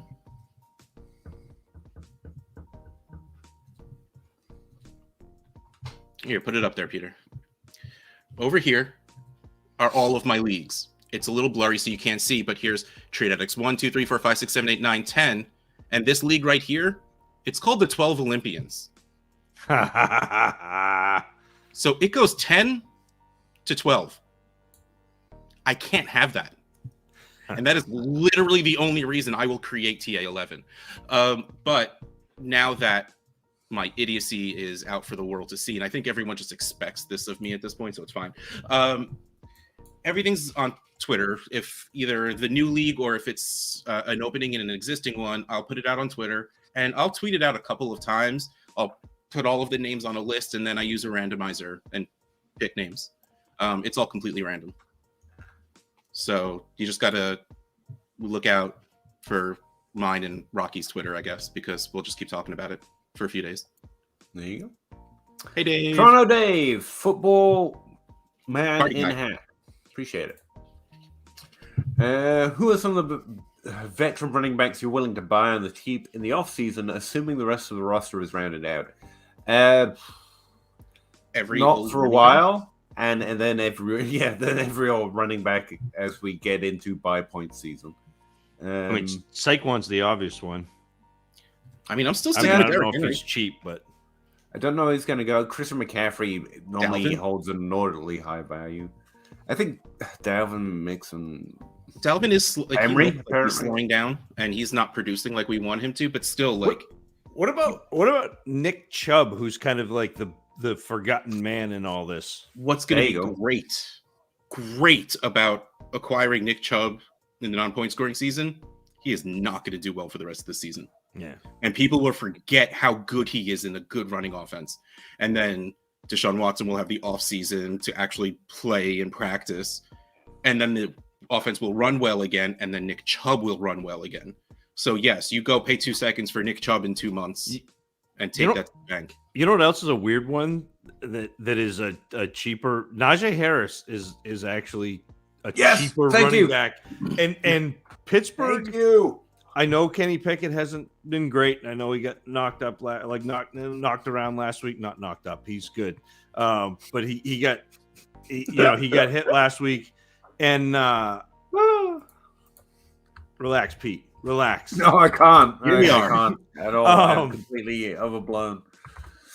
But that team has got such a good young core of offensive talent that if you happen to block like more than one of the defensive linemen, that offense is going to be really good. Let Najee get to the line before he's tackled, and then he'll still get you 3 to 5 yards. But the problem is he's getting tackled 5 yards behind the line of scrimmage and can only get back to the line. He's good. Like at the beginning of the season, legitimately good. It looked rough, but as the season went on, he started to look better. But that offense is just that bad. Yeah, I think that is very good. That Najee is a very good buy in the offseason. Yeah. Najee, Nick Chubb, probably the top of that list that we just made as well. Yeah, I like that. Patty Mills, 104, and Nick Chubb for CMC. I would do it. No. I've talked about this on a couple of shows at this point. I will pay almost anything for CMC right now in a championship team in a playoff team. Oh well, yeah, that's fair. The way he's being used with Purdy, I don't care. I'll do it. I don't see Superflex in here anywhere. So especially, yes, I would do this because we just said, and I was serious when I said 2 seconds for Nick Chubb in the offseason. So the 104 and 2 seconds for Christian McCaffrey, I would do that right now. I guess I'm just having sticker shock because I was saying I would definitely go get CMC like earlier this offseason for a lot less than this. But yeah, if you can use the points, CMC's the guy. He put up 30 points 2 weeks in a row. Like that's the thing, Pete, is like coming into this season, everybody was saying, oh no, he's injury prone. He's never going to be that guy. And so we were getting the deal. I know that. So I understand the face it injury prone, but people still think this. Like we're just barely to like heliocentricity for the universe. Like it's baby steps. We're not quite to injury prone isn't a thing. But like you had that same label on Barkley and CMC. They were huge buys in the offseason. CMC and Barkley are still buys because they are still two of the very few running backs who can be the 101, the running back one with a bullet. And like McCaffrey can go and run out the league. Like he can be 5, 6, 7 points a week higher than the next running back. And so, that like, I don't mind doing that. It hurts a little bit, but that's a pretty big upgrade over Chubb. If you're contending. Oh, she's saying to move off CMC. Oh no, I would no. If you didn't make the playoffs, I would think about it. But then why are you getting Chubb if you didn't make the contender playoffs? though? Contender, I feel like I could still contend with Chubb. My brain is. It's how strong of a contender you are. Look, if you are going to win by keeping CMC, you just keep CMC. If not, that's the real answer. But let's waste time because we're going too quickly. Okay. No, because Chubb is just not like he hasn't scored double-digit points in like 3 since Watson came back. But no, I'm not going to do it because like what could you do? Like if you were okay putting Chubb in your lineup, then what could you do with the 104 on a competing team to then bolster the rest of your lineup? Was the road I was going to take us down, but really there's no point because if you have CMC on a competing team, you use CMC. Yeah. The end. Chubb still the running back 13 overall this week. The same. It's a playoffs, man. Chubb can easily go off for 2 weeks, and you're like, damn it. And if I'm not a really strong contender, like I'm not giving up on the 104 for the variance of the playoffs, unfortunately. But yeah, I probably just keep CMC because I'm arrogant, and if I've got a good team, I think I'm going to win. And Jason, Lawrence versus Dallas or Watson versus Baltimore? Lawrence pretty easily for me. The answer is just, I don't care who they're playing. Yeah, it's Trevor Lawrence, but it's probably not even going to be close. But it's because he and I have very similar hair, Lawrence. So I always break ties to Lawrence. Yeah, but you keep yours in the closet during the day. It's true. You do both have those golden locks. Joe Chung lost Kyler Murray. Who would you start? Mike White or Deshaun Watson? Mike White. Mike White.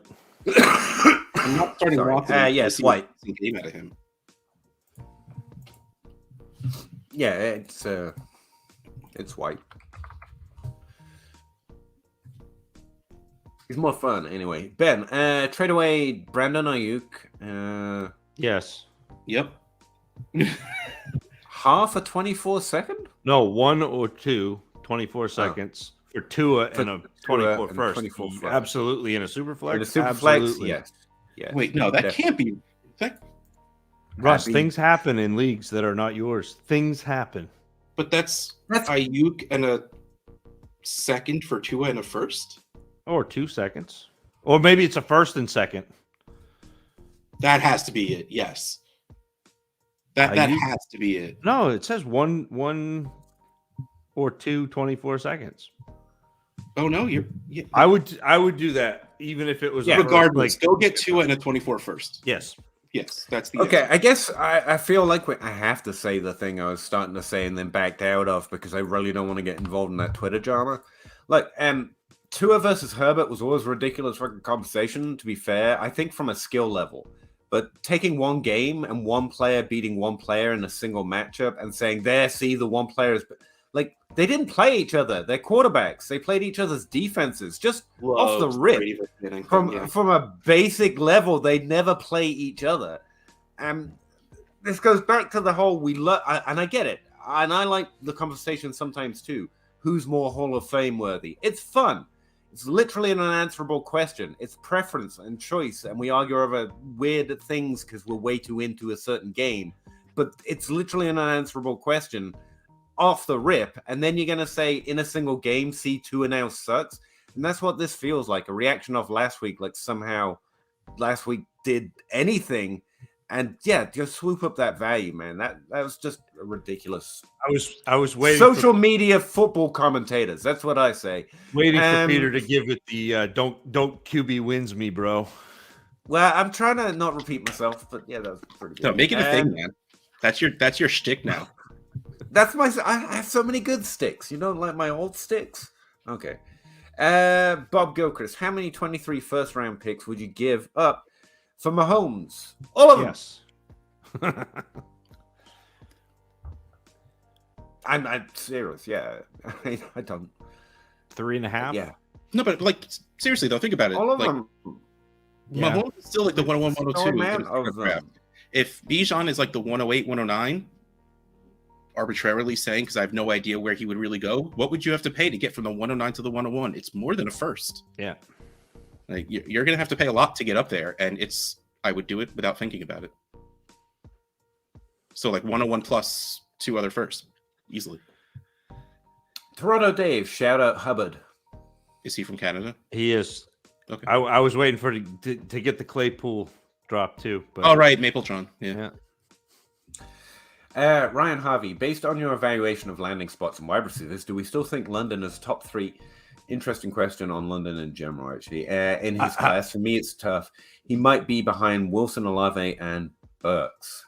Zach wants to go first. I can feel it. Go. Define still think. define based and on and your an evaluation. Like he wasn't top 3 for me. Like I don't he was for me. My own research or anything. So when I start ranking people, I do a lot of it based on consensus value because that's the best you can do for trades, which always put Burks, Wilson, London. I put London at the bottom of that tier because and if JMO was healthy, I probably would have put him above London as well. And if I had any guts, I probably would have wanted Olave over him as well, but I don't. And the fact that he landed in a spot that we thought was going to be great because there was no one else to throw to, and that defense is going to be terrible. It's just going to be Pitts in London. And that didn't go exactly as we planned anyway. No, there's no reason to think London is... I mean, top 3 in this class doesn't mean anything anymore, especially because, like, you have Wilson and Olave, and then you have Burks. Like, there's a lot in between there. And the thing is, right now, Burks and London are probably pretty equal in a lot of people's eyes because they were highly drafted and haven't done enough this year to change anyone's minds on the field because injury or middle of those 2 groups, by the way. But again, might be what I'm asking about. I don't think that it changes your evaluation, though, of London. I think he's done enough this year on a team that has struggled offensively to be whatever it is that you thought he was before. He's actually outproduced what I expected him to do this year, even though the team has struggled and he has, he has struggled. He's still got he's on the cusp of 50 9 receptions. points per game. Yeah, 20% he's got target share. He's got over 500 yards receiving. Like, he has not been bad, so it does not change the evaluation. For me, I had Burks ahead of him, so I still have Burks ahead of him. But I mean, so what's the ranks, fellas? Like, give me an order here, because I think I just did. Wilson and Olave to me is the reason I'll put Olave first is because he's not on the Jets, but I like Wilson better. So I don't know. So like, I'll flip a coin for the two of them. The whole gelato thing. Even though I want I want Wilson first. I'm putting Wilson first. I talked to Bosch enough, and he is just like yells at me whenever I don't put Olave first, because he's like, he loves Olave. Wilson and Olave, they're very, very close together. You have a decent gap, but I really, really, really still like Burks. But you have to be realistic, and like I said, a lot of my valuations are trade oriented, and the trade value for those two are way up there. Burks is like here. I would still put London below Burks, but not very far. Yeah. Because even then they were like the 102 and 103 or 104 in the rookie draft, and like Zach said, nothing has changed. So they're still right there next to each other for me.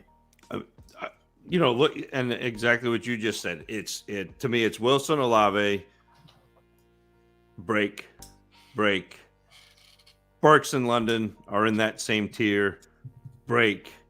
And then you've got this big, like, Jameson Williams, George Pickens, and Christian Watson, who are the only other players in this class that I'm even interested in rostering, really. Oh, yeah, I didn't bring them into it. But that's where kind of I'm at with this past class. Sorry about your David Bell. I know, me too. Yeah. Hey, you caught like 2 passes last game. I know. I was excited, which is depressing. I did have Drake London ranked as my wide receiver 2. I was skittish on it, but that's where his numbers came up, and I just didn't want to agree with my model without a great reason to, outside of Zach told me to. And that felt like an unfair rank. So yeah, I had he was in my top 3, and now I would not rank him in the top 3. I would go Olave, Wilson, and yeah, we can tier it, whatever. Then Burks and London in their own separate tier, but straight up, I would put Burks above London because I preferred Burks before the draft. Yeah. So he falls out of my top 3 that way. And then Watson. I'm having a hard time with Watson. It's hard to justify not liking. Well, it's not hard to justify not liking him that much, for obvious reasons. But like, he's had a really good rookie year, and he's got and so you don't want to pretend that he hasn't, just because he's not being ranked inside the top 3. But that's where I'm at based on what I expect from them moving forward from this point on. So, Logan, in need of a quarterback, and I have the 101. Who would you target straight up? Anyone. I mean, you're not going to get Mahomes or Allen. After that, try. Assuming Superflex. If you were to add Kyler Murray to the 101, would you be able to maybe get Mahomes or Allen? I mean, probably not, just because of situation. Well, yeah, because the Mahomes and Allen quarterbacks are probably, teams are probably going into the playoffs. So trading them an injured quarterback isn't going to really help. Yeah. Or like, if they're like, okay, so let's pretend you're rebuilding and you just traded a whole lot for Patrick Mahomes. And then someone offers you the 101 and Kyler Murray. Do you push back your rebuild a little bit to go get Kyler Murray the 101 and then just immediately trade the 101 for whatever the heck you want? I might do that. Especially me, because I have too many leagues and I'm bored. But like, if you're a normal person, no. If you're me, yeah, I might do that just for the hell of it. But the reason I'm asking is because there's a limited number of quarterbacks who actually want that value right now. Lamar Jackson's also injured, so if injury is your problem. Less injured than Kyler Murray, granted, but like, he still wasn't at practice this week so far. You go trade Kyler the 101 for a quarterback to try and win, and he doesn't start next week. It kind of sucks, which means you're taking Lamar Jackson out of the pool, and Kyler Murray's already out of the pool. So, and if you can't get Josh Allen and you can't get Mahomes, you're down to Jalen Hurts, which I would do easily. I would swap the 101 for Jalen Hurts. That's your guy, I think. Yeah. I would still do it for Justin Herbert. Okay, yeah, don't mind. Would you do it for Burrow? I think I was going to ask that question. I would. See. I don't put them in my tier, even though, like, I admit, like, I'm not sad to have either of them at that value, but I'm going to try Hurts first. They are, yes. Do you guys have Hurts in your top tier now? Like, is it like Allen? Yeah, since the offseason. Yeah. Good. So yes, Burrow and Herbert are both in that next tier for me. So they're in the next. Yeah. Do you think you could get Fields? That's the name I was just looking. Less than that 101, or do you think it takes a 101? Well, here's the thing. I think you could do it for the 102 and less than it would take to trade up to the 101. Because that may be the direction I go. I mean, if you can't get Hurts, I would go even lower. I would go get Trevor Lawrence and something strong. Trevor Lawrence is a good one. Yeah, the 101. Like I've been Tua, where everyone's tilting on him right now as well. Would you try that? I'm sorry, I didn't hear you. What was it? Tua. How about Tua? Yeah, I mean, because everyone's a little upset. Right? Absolutely, I think, but you need a plus on top to get one of those. Otherwise, you Hurts, Burrow, Herbert, and if not, you start going to these players with a plus. Like easily a first from the 24 class, I guess, on top. Yeah. Brian Ricks, 10-team, 1QB PPR. I have 3 of the top 4 picks, and the plan was to pair Bijan Robinson and Gibbs with Brees. Sorry, hot flash. And take the best wide receiver available. Should I trade the 103 and 104 for an elite wide receiver or hold? If you can get AJ Brown, get AJ Brown. Waddle. Amon-Ra St. Brown, like that. Those are the guys. Yes, those guys. If you can trade 103, 104 to get up to one of those, like 5 wide receivers, like Chase, Jefferson, the Brown brothers, and Waddle. Yeah, or whoever your top 5, like wherever your. That's why I started to say that whatever your top tier of wide receiver is, because you might not like Amon-Ra. I think you should. But you might not. But whoever your top tier wide receiver is, if you can get them, you get them. And you're not getting them for the 1QB 103. Probably not. But if you can't, we said 3 of the. So I assumed that was 103, 104. It's so or. It's or because they have 3 of the top 4 picks. So there's that. I think they're saying 103 or 104. Yeah, I don't think you're going to get up to that. But again, I would put like that with Jamison Williams. That with Drake or that with Pickens to go up and get one of those. Oh, is that so do you think those players below are No, I don't, but I think he has maybe those are what he's considering elite. That's what I thought. Like if I'll trade the 103 for T. Higgins or DK Metcalf right now. Yeah. But I'm not doing it for the other 3. Correct. Not even close. TDK stop and the others. Or if this is what Zach thought in the first place, and these are your wide receivers, those last 3 with the 104 and go after, start at the top and work your way down to see what you can get. Yeah. We got there. We get there in the end. Whatever your question was, I hope we answered somewhere.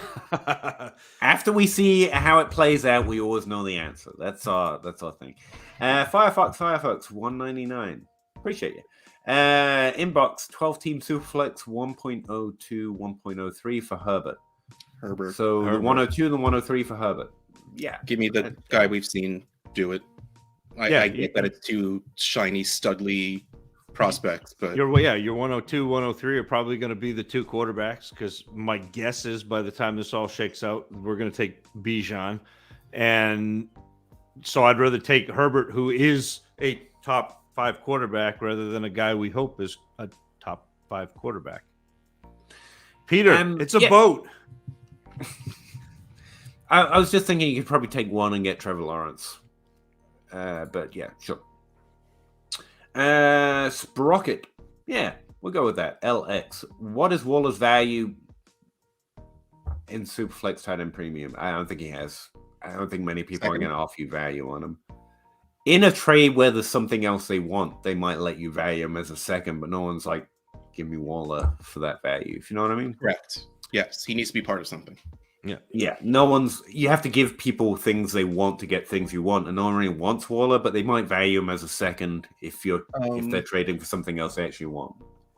Today, in one of my chats, someone asked Dalton Schultz or Waller and Foster Moreau, and everyone just went Schultz straight down. And then the guy goes back and said they threw a second on top of Waller and Moreau, and I took it. I'm like, I mean, that's the right answer. Throw a second on top of the Raiders tight end, and I would give away Schultz too. But Peter hates Schultz. He's like Foster Moreau. I don't know why. I'm just like, I love Foster Moreau coming out. Back in the day, I was hard in the sheets. Well, it's great because you can name your team the Isle of Foster Moreau. And no, yes. No, yes. I hate pun pick names. Fun team names are fun. Why do you hate fun? I don't understand it because I love puns. Like, seriously. But like, for some reason, as team names, it pisses me off. So the team I actually don't do puns. I do random things that make me giggle. I don't know why. Like one of my teams is called for the honor of Doogie Howser. Yes. I don't really even know fully who Doogie Howser is. I just heard the name once, and it's hilarious to me. TV show. Neil Patrick Harris. In America, I didn't grow up watching the same. Oh yeah, because they didn't have any media from America in wherever they didn't. They might have had Doogie Howser, but it wasn't big. I didn't watch it. Saved by the Bell. I watched Saved by the Bell. No idea who Doogie Howser is. I just like the name. Sorry, carry on, Zach. What were you saying? Nobody wants to talk to you anymore. That's fair. Well, I'll go. Don't worry about it. don't even. Well, what was the name of your team? You were saying you were going to say the name of one of your teams. It's all good. Okay. Joe Herbert, somebody needs to create a fantasy platform that supports trading a conditional draft pick. MFL. You can can't you do that? Like, I'm pretty sure in one of my leagues you have to track it yourself. Right. Yeah. You have to. It's not something that's right. If X player scores this, it turns into that. Right. Like, you can't do that because you'd have to lock up. So you're saying we need a platform that tracks it. I don't think there are enough leagues that do that. That it's worth niche doing. Upon niche. And honestly, I love it. Yeah. But it makes it stressful. It's hard to make conditional trades. I was in a league that did it, and I left it for other reasons, but like, people will almost refuse to make straightforward trades because you can do conditional trades, and they got annoying. But it is fun. If you have conditional trades, then James Robinson is a DNP coach's decision for the next, forever. That's what they're doing. They're like, if he plays, we lose draft pick. It's fun. It's a pain in the butt for the commissioner because, like Joe was saying, there's no place to actually track that. Did Peter really leave? Nope. Brian Ricks, 10 team, 1 quarterback rebuild, and want to move a playoff first. That is the 107 to 110 for 24 first plus. What do y'all typically look for on top of the 24? 23 second, right? Yeah. I mean, you're 24 first, you're basically valuing at a second. Yeah. So whatever. I mean, what it is, like, a current year second and future first to get into the first round of the current year. Or, clearly something of that value. Like a strong wide receiver 2-ish player. Equity loan. The mock draft complex has become an echo chamber. With Willis, I could not see the talent of Steve McNair and I used him as a comp because they were both small school guys. Forecasting is a minefield now. Yeah, look, you kind of have to know what you're looking for and not listen to other people until you're done your evaluation, which is, if you have heard me talk, Andrew, at all about doing my evaluations, I do not listen to from basically now until I'm done with my evaluation in mid-January. I don't listen to any Debbie podcasts. I don't listen to any Dynasty podcasts that I know are talking about rookies and doing evaluations. I want to do my evaluation clean and then compare it to what the field is talking about. And especially so for me, because I'm a film watcher, like Peter is invaluable, like because he comes at it from a metrics perspective, and I know his process, and I know that if he and I agree on a player, I'm happy. If he and I disagree on a player, I'm going to go back and see if I miss something on that player. I will watch extra games on that player to see whether or not maybe I missed something. Sometimes I shrug and say, look, we just don't see eye to eye on this player, Peter, and you can keep your JJ Arcega-Whiteside. Like that's like that happens. But sometimes we do, like I'll reevaluate and say, oh yeah, like okay, I get where this is coming from, but I don't want to know what other people think of these players until I'm done my evaluation, which is part of the reason why I keep starting earlier. Because people, that's who you're gonna give me. That's who you're gonna lay in the Pete column, JJ Arcega-Whiteside. I mean, that was one that we disagreed on, and I went back. What did happen? What did happen to David Bell? That's what I want to know. I don't know. We both agreed on it, and it was ugly. I know. Yeah. Right. So, funny story. Bob asks, how many 23 firsts would you pay for Patrick Mahomes? We all said all of them. I have an offer in my inbox. For all of them? The 101, the 102, the 104, and a playoff first for Patrick Mahomes. Now watch as I hit this rejects button. You said the what? The 10... The 101, 102, 104, and a playoff first. How's your team? So bad. Oh man. So bad. Hold on, let me pull up this team. I would have trouble not doing that. I had no problem not doing that. I have Tua, Treylon Burks, T. Higgins, the end. Giovanni Bernard, Julius Chestnut, Jermichael Hasty, Travis Homer, David Bell, Treylon Burks, Dwayne Eskridge, AJ Green, KJ Hamler, Deontay Hardy, T. Higgins, Tyler Johnson. There's a guy in the league named Lance McCutcheon, apparently. Calvin Ridley. Oh, wait. Wide receiver 1, Amari Rodgers, now that he's on the Texans. Dan Arnold. I still have Jimmy Graham. Never mind. I'm good. Cole Kmet, Hunter Long, Ruckert, Kyle Rudolph, Durham Smythe, and CJ Uzuma. You should counter with the same offer that he gave you, but for Mahomes, Durham Smythe, and Jimmy Graham. No, that's my team. No, I know. That's what I'm saying. No, the other way around. I have the picks. Oh. He wants my picks because. Oh, no. If you're bad. No, you don't want Mahomes if you're bad. Exactly. Yeah. No, I thought you had Mahomes, and I was like, I would have trouble turning down the picks. Like, I think I would take the picks. So, yeah, if you're bad, yeah, keep the picks. Don't. Yeah. So bad. No, I need those picks. It is so bad. Mr. Scampers, honestly, Greg DeLucci is the only one on this list. I'm like, yeah, I'm interested and excited about that. Kaseki's fine. No, he's not. Otto's okay. It's interesting, but I think DeLucci is the keep. If you want, which one is getting used? Like he's doing all right. Kaseki needs a new team. Bless you. Thank you. Oh man, that was like waiting. Ugh. But Pete, I agree with you that Dulcich is he's the guy that we're mostly interested in. Yeah. No, we're in trouble then. Sean, I would like to thank you guys. One of my favorite listens every week. In 22 leagues, I have 15 playoff teams. Out of the remaining, I have 5 101s. From tanking the right way. Thanks for your help. No problem, Sean. But again, I'm going to give whatever success you're having to you. Like, we're just a couple of idiots that talk.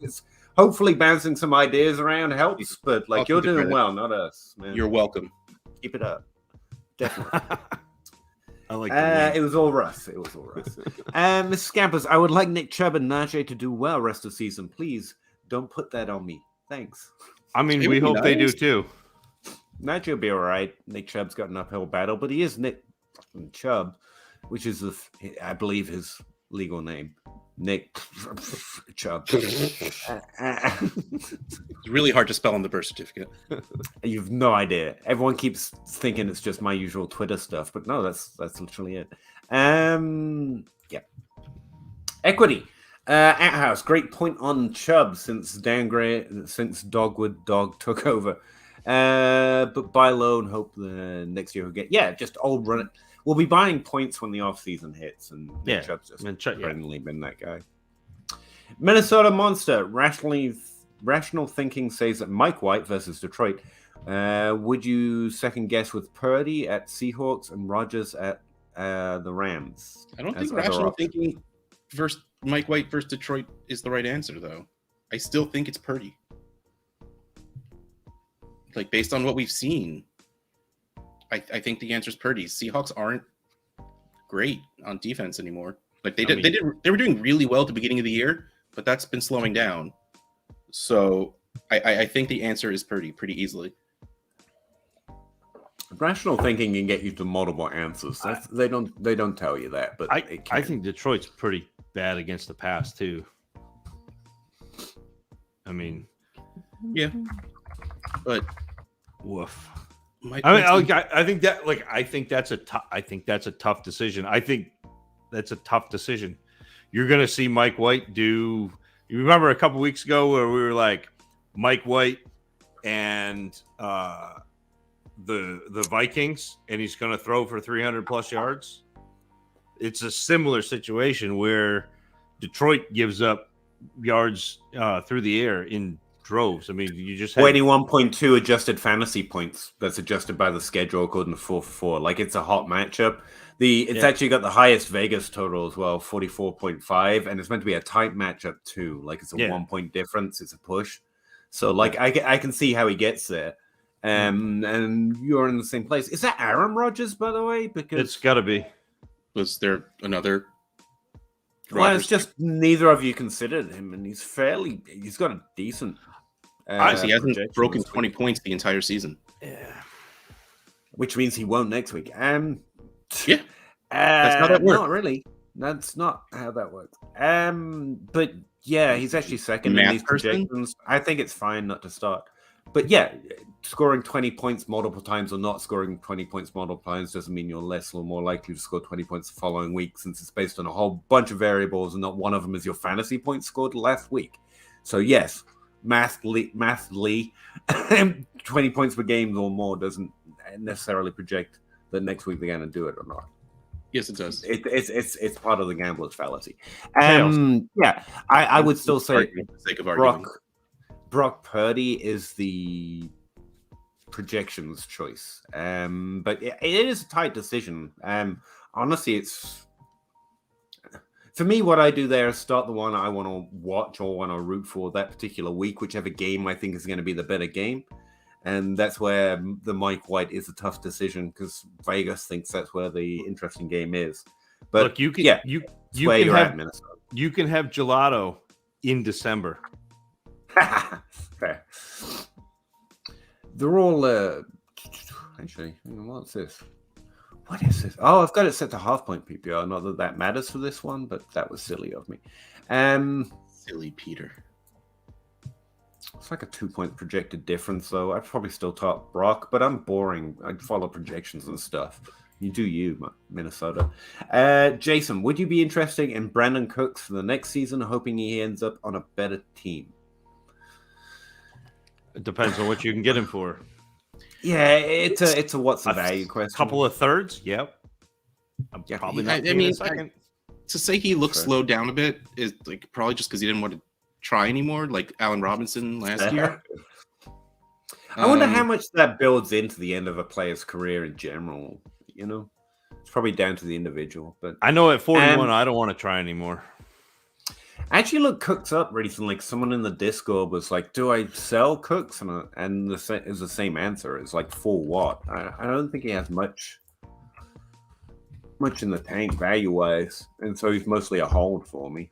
I'm interested. Yeah, if you're trading thirds for a good player, even at that advanced far in his career, I think it's decent. Would you trade a second for him? It's not. No. No.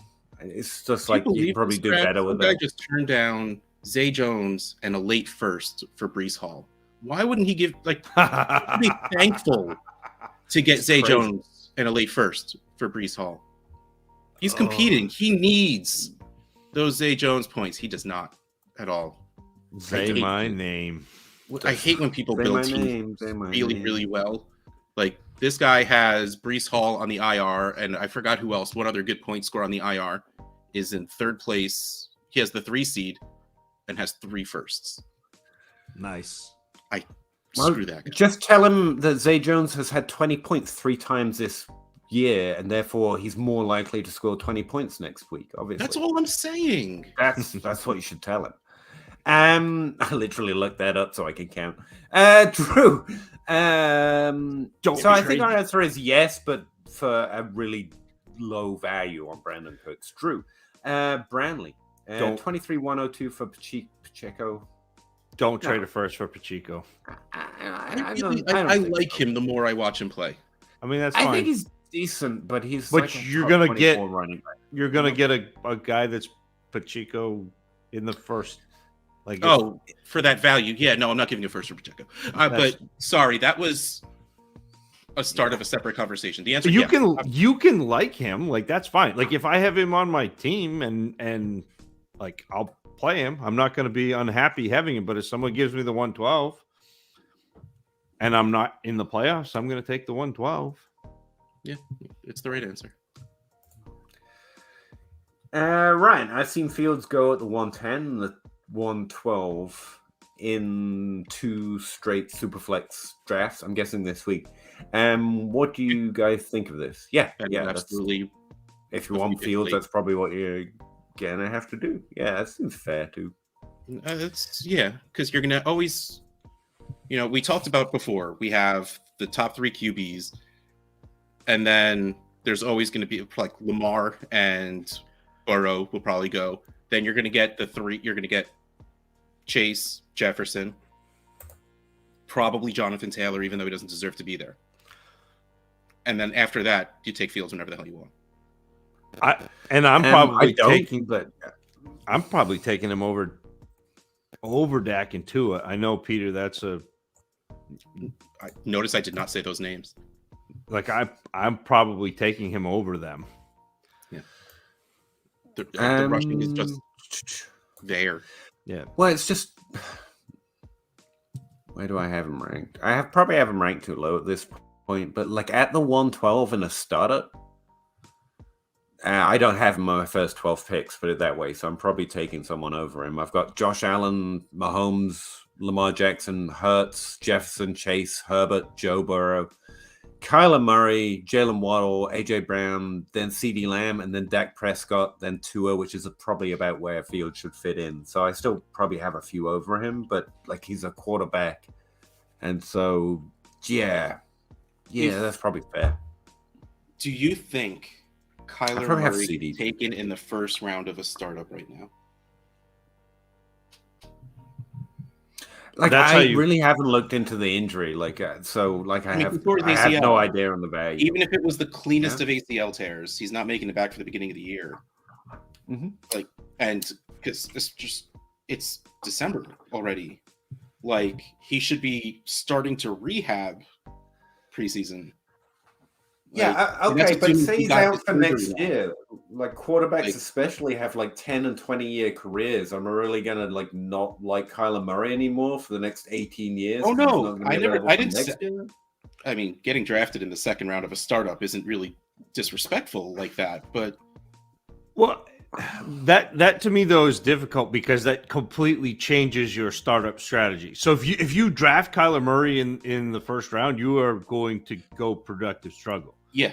Whereas if most of the time I try to win. The easiest year to win is year one. Yeah, and so I probably would not take him because I would probably. So if you went back through and you did your Josh Allen, Mahomes, Burrow, Hurts, Herbert, Lamar Jackson, I'd probably take Fields, and then I would be after those receivers. It would be Jefferson, Chase, AJ Brown, Waddle, like that. See, that's what I'm trying to Yeah. say. Like, if I don't get one of my quarterbacks, and you could even extend it to the second tier with Joe and Herbert, then I'm probably going wide receiver and taking a lower tier of quarterbacks, like Murray and Dak, and even Lawrence don't really come up for me when I'm drafting. That's what I hate about ranks. You can't really display that. And I've also that's kind of been my MO anyway. Is I kind of shrug it unless I have like a top pick, I shrug it quarterback, even especially in Superflex. Like in a league, I move mountains to go up to try and get Mahomes or Hurts. Like I'm fine with adding them at their value, but in a draft, I'm much more likely to aim at that second tier. Yep. Like I don't know. But then again, it depends how the draft goes as well. So, but I think that's fine value. Those are thoughts on it, Ryan. Hopefully they're somewhat interesting. And Mr. Scampers, 1 QB, would you part with a potential 107 or 108 for Herbert? Yes. 1 QB? Oh, if you have 1 QB and you have Burrow, no. Absolutely not. After Burrow. You don't need anything after Burrow. It's only quarterback. You're only playing one quarterback. What a statement. I don't have much after a top 7-ish quarterback in a 1 QB. I love the energy, Scampers, but yeah, I think you're actually fine. Like you don't want much behind a 1 QB in a 1 QB, but yeah. In 2 straight, yeah. I got even I got there. You were so good, Ryan. That was so clear. 12 to Superflex 1.09 for Geno Smith. 12 team Superflex 1.09 for Geno Smith. I don't want to do it. He's keeping that job, right? He's keeping that job. Talking like give me a second back and I'll do it. I talked about this. Addison and I talked about this earlier today, but it was a 24 first, which made me like it a lot more. If you're telling me I'm in a playoff run, I just lost Kyler, I can get, even if it's just the rest of this year, I can rent the QB 6 to drop back and only have to drop back like 8 picks. I think I do it. But I need that second back. Like I can't send the 109 for Geno Smith. Like I just, my soul would hurt too much. No, I understand it. It's fine. It's just I think so fun. I think I'm enjoying Geno having his moments so much. It would be a fantastic story to say, like, right before the trade deadline, you went and you got Geno Smith and he took you to the promised land. Like, you're right. It's great. You're right. Fair enough. I love rooting for undrafted free agents. I like the underdog. For that, Geno Smith's just not just the underdog anymore. Hardly a saint. But I'm enjoying the story this year. I play with my heart on my sleeve, Russ. You know, but I get it. That value is probably a little hot, but it's okay. Randy, in my main Dynasty league, I did 36 trades involving 77 players and 68 picks since February. Thought you guys would like that. I have 2 starters. Believe it or not, this is not a trade podcast. It's just it seems to be the best way to start talking about Dynasty. Like it's a way into to so many other things. But yeah, we do like that. It's almost like trading the best part of Dynasty. It's the worst. It's my least favorite part. I have 2 starters week 1, and yet the necessary part. It's not unfun. I take that back.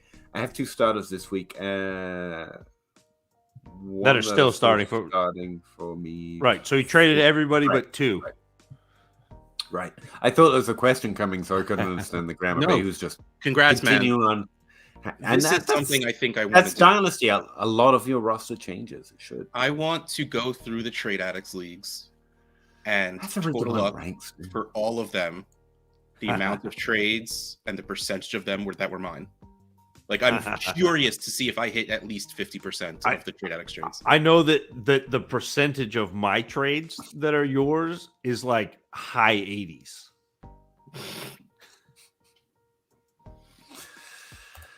Everyone needs an outhouse in that league. I'm just saying. true.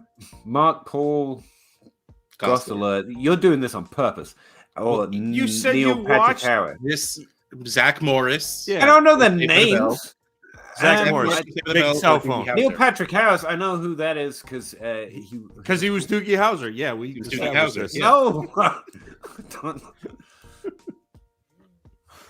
All right. Cool. And yeah, I don't know the name. I'm having flashbacks to school where everyone knows the names of the people in the bands, and I'm like, I barely know the lyrics, but yeah, that sounded good. I don't know famous people, and I don't want to. Bob Gilchrist, Russ has a Mahomes offer, then offered Lance for the 1.02 in 6 leagues. Let's see. Except for the league I'm in, where he offered me Lance for the 102 and 104, the filthy liar. Well, you're out here advising people to do it, so maybe you should stand by Not what the you Lance say. I don't part. know. I don't want Lance on my teams, pretty much. And I I did was in say the start at the same boat, 104 for Lance. He asked for the 102 and 104. Lance Manchurian? McCutcheon. McCutcheon t-shirts. I will buy the lot. That's fair. Cool. And it'll just say, apparently he's a player in the NFL.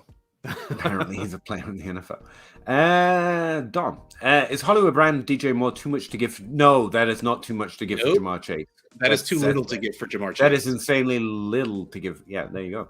I'm pretty deep at wide receiver with Jefferson, Wilson, Judy, Moore, Hollywood, Alec, and Bate. Yeah, you should go get Jamar Chase in all situations at that value. But yeah, your wide receivers are going to be insane. Do that. Yeah. Unless this is the thing you're thinking of offering, and you're like, man, I'm not sure. They're probably going to reject it unless it's something you've talked with. Like that's way too low. That's low. Yeah. Yeah. Do we overvalue 2023 picks? No. And let's be honest, it doesn't matter. That's what I'm working my way around. Like, it's hard to question to answer in a vacuum, but the fact is that people do value them this way. So no. So here's we're getting better. There are more people, there are more eyes on classes earlier.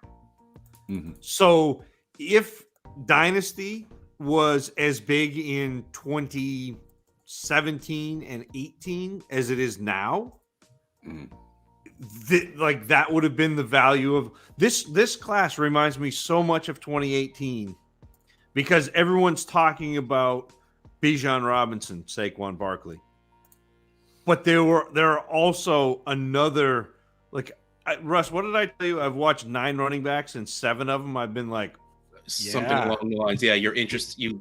There's Bijan, and then you're interested in 7. Interested in 7 of them. And the wide receivers I've watched so far, and wide receiver is going to be the weak spot of this class, but Jordan Addison and Jackson Smith and Jigba are legit, especially for fantasy. Like I really enjoyed them. Quentin Johnston is fun. He's huge, and he does I hate comps, so I'm not going to, but he does a lot of very fun things down the field, a lot of very fun things high pointing the ball because he's 6'4", over little teeny tiny corners and safeties. And so there are some fun players when I think, Sean, the problem that people have when people talk to a class being deep, they think it's going to be like 10 Saquon Barkley's deep or 10 Jamar Chase's deep. Classes aren't that. But the fact that I can get to 12 or 13 players before I'm like, I don't really want to take this guy is not normal. Like, this is a very deep class with high-end players. It's not you're never going to get 10 elite players in a class. Even 2017, which had that many elite players, we weren't talking about all of them as being elite. Like, you looked at 2017, you're like, wow, this class is really good. You got Saquon and you got Dalvin and you got Corey Davis. Don't worry about him. We'll be fine. You got Fournette and so you had like all of these players, And then you had Ryan McDowell, who just anything for Juju and Alvin Kamara. Yeah. It was so fun when it was happening. And so like, but they weren't all like elite. Like you weren't looking at them going, man, this is going to reset the league. And it second round wide receivers in 2017 was insane. Yeah. 2018. Chris Godwin. A little bit with all the running backs up top. Cooper Kupp. It didn't work out. But Here's the thing, though. Maybe I'm too literal minded, but that's always my hesitation on it. Like, value is value, so we can't overvalue it as long as we're playing it sensibly. But when you say something like 2018, all I can think is 4 players.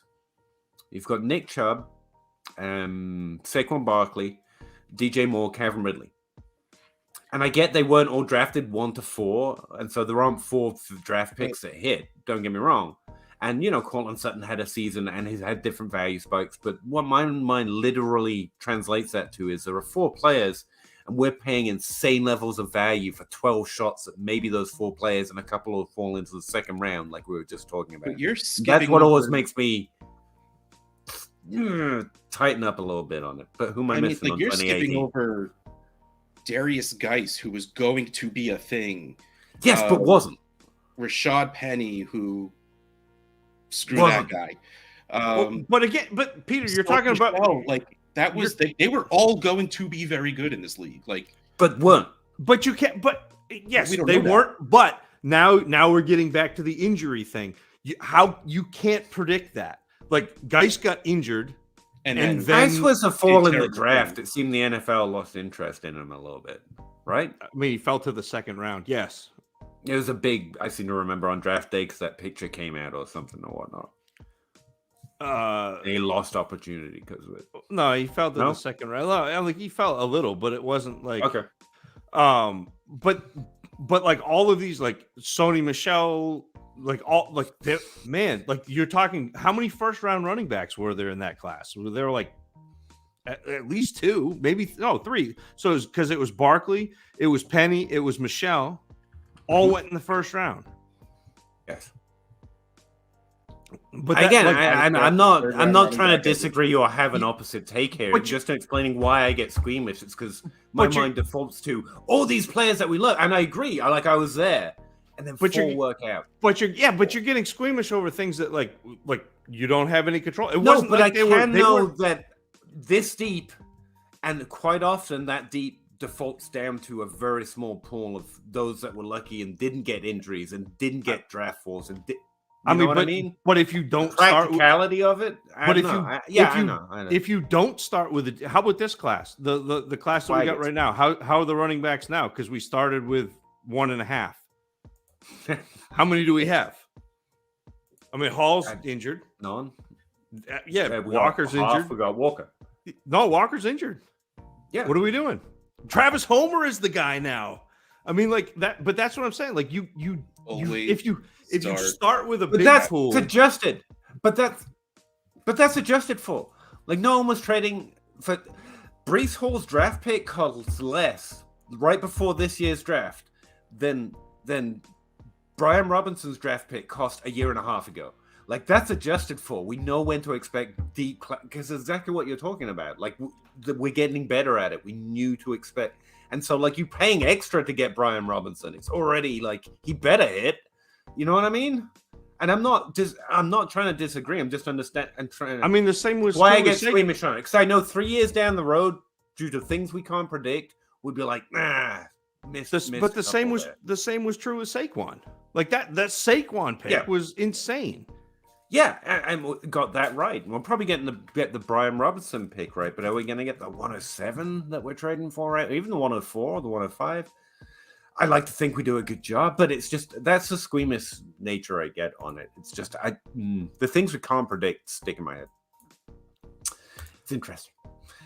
In 2008 triggered me, I guess. I feel like you're running it out like a comp. Like if I say, this guy reminds that's the thing I'm getting. Yeah, that's fair. That's way too literal. Way too literal. It's not exactly. Yeah, I get it. 10 team, 2 QB, 2 tight ends. Start 11. 23, 1.02. A late 23 second, and Dawson Knox for Nick Chubb and Mark Andrews. Is he good? Who? Yes. Mark Andrews. Yes, he is.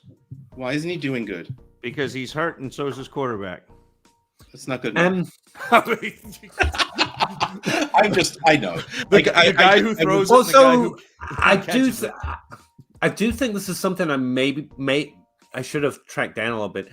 I talk a lot about how good players help good players. Like Smith can be good with AJ Brown. We look at it on that level too. But Mark Andrews, while sucking up way too much volume, and damn it, I want Rashad Bateman to happen by himself. I think that might be part of why he's struggling too. It's not just the coverage thing. It's just the team moves less. It moves less effectively. The coverages and having to do it all. But I think that hurts Andrews. I think getting hurt hurts. He hurt his shoulder and his knee. Like the defense is against the Ravens right now. You have their 4 linemen that are still just going to play offensive line. You have the defensive line. You have one linebacker who's going to watch the running back. One linebacker that is going to watch the quarterback because Huntley or Lamar both run, so you need the spy. That is 6. At least 5 people to just go cover Mark Andrews. Also, 2018 draft class, Dallas got it. Mark Andrews and Mike Gesicki. We may as well throw those out there since I was just talking about how few. Like, those are 3 good picks, too. Yeah, but they cared about in 2018, though. More to my point. But yeah, I think he's good. I think we've got reasons to suspect it's not him. That's the problem. And just once again, like, the Baltimore Ravens aren't I know Russell Wilson just happened, but I'm pretty confident Lamar Jackson's good. They're not gonna get rid of Lamar Jackson, are they? I was really hoping Greg Roman was going to get that Stanford job. I think he's killing the Ravens. Like, it was great when he came over because he taught them how to use Lamar Jackson. It's stale. He needs to go. Well, and they're still trying to use Lamar Jackson like 2019 Lamar Jackson. It needs to go. He needs to go. They need something new. Sure. I like depth. Cool. But I only see 5 to 7 studs. That would be an amazing number of studs. Again, yes. That is not comparable. And to my point, 7 studs is fine, but the percentage of them that work out, it scares me sometimes. Seems very comparable to other years. I think you're missing Zach's point. I know a lot of people can list 7 studs in any random draft class. Zach normally doesn't. No. That's what he's saying. He's not overly optimistic on prospects. There aren't 7 studs. Typically. There are 4 to me outside of, and I haven't watched quarterbacks yet, but I've seen 4. I've seen Robinson, I've seen Gibbs, and Gibbs is like quasi stud.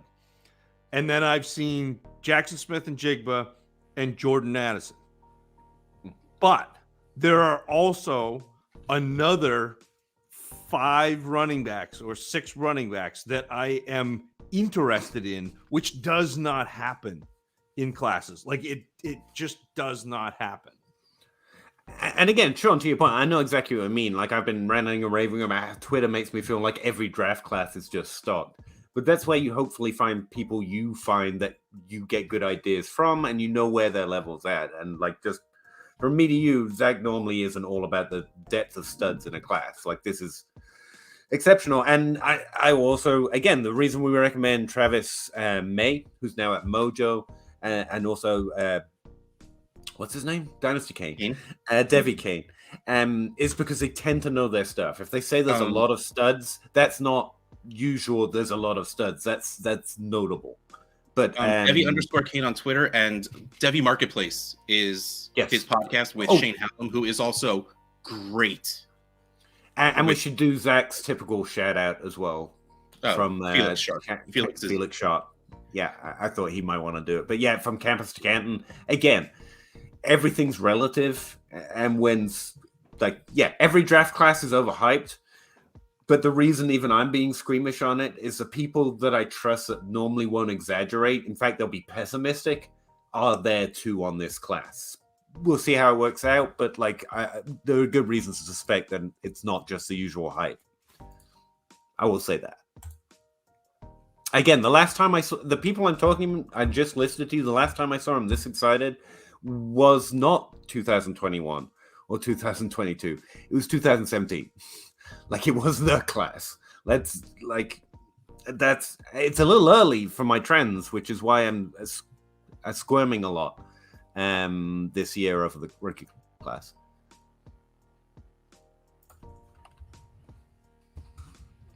All right, so if I disappear and my computer died. Right. Is there a problem? Or can we help? No, my wife has cleaned the dining room and has taken the cord. No.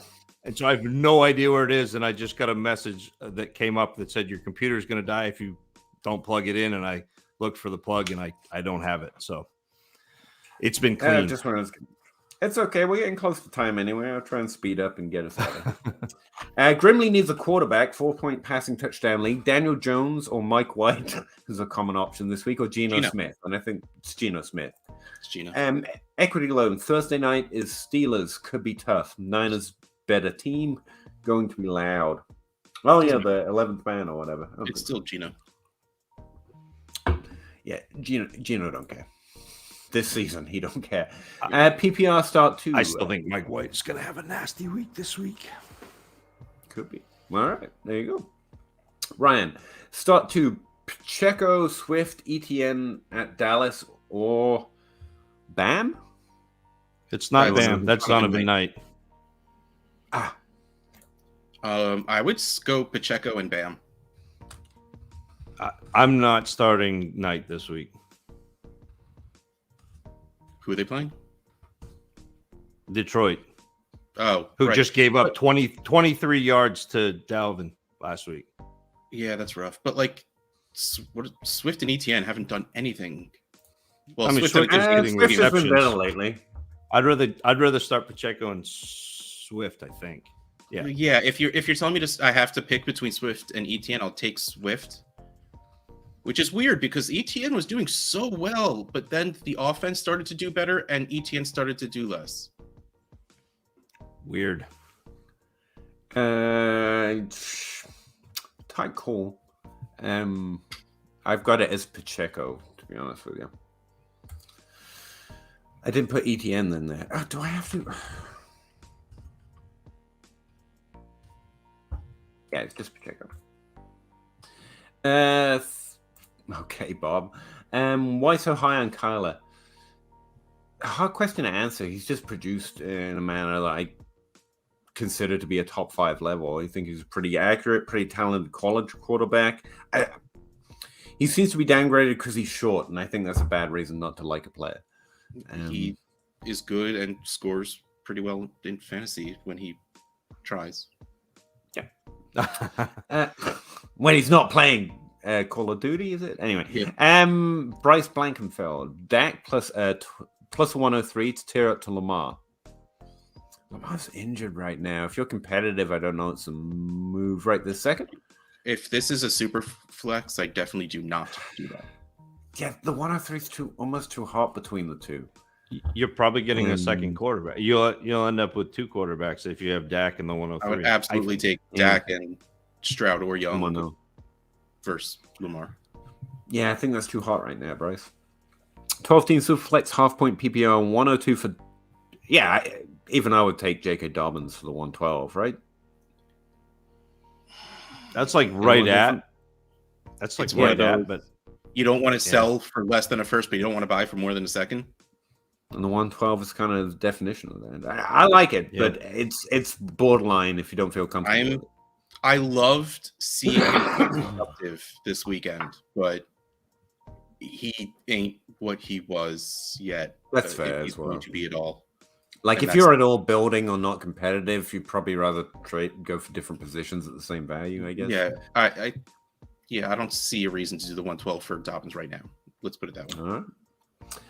Drew, 12-team half-point PPR, start 10 Superflex. My team is out for the year, but looking to contend next year with he's got a young core. Herbert, Watson, CD, AJ Brown, London, Burks. Oh, wow. Do I trade AJ Brown and the 204 for Garrett Wilson and the 112? I keep AJ Brown there, although I like the energy. Getting Wilson's good, but if it was I think AJ Brown's got 3 years in him, easy.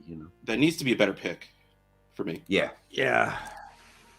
I like where your But head's that, I at, mean, but if you were telling me it was like super flex 106 or 107, yeah, and I can get like QB3, wide receiver 3, running back 3, I'm there for it. But the 112 is just way too low. yep, I agree. All right. Bryce, also, But I try that return? with. I try that with either Burks or London, and the same. Fair enough. Would you rank London higher than Wilson then? Or am I misunderstanding? No, I'm trying to get Garrett Wilson, trying to trade London plus to get Wilson. Not AJ Brown. I don't even need London. I don't Trade need the away 112. No. Yeah. Yeah, I'm with you.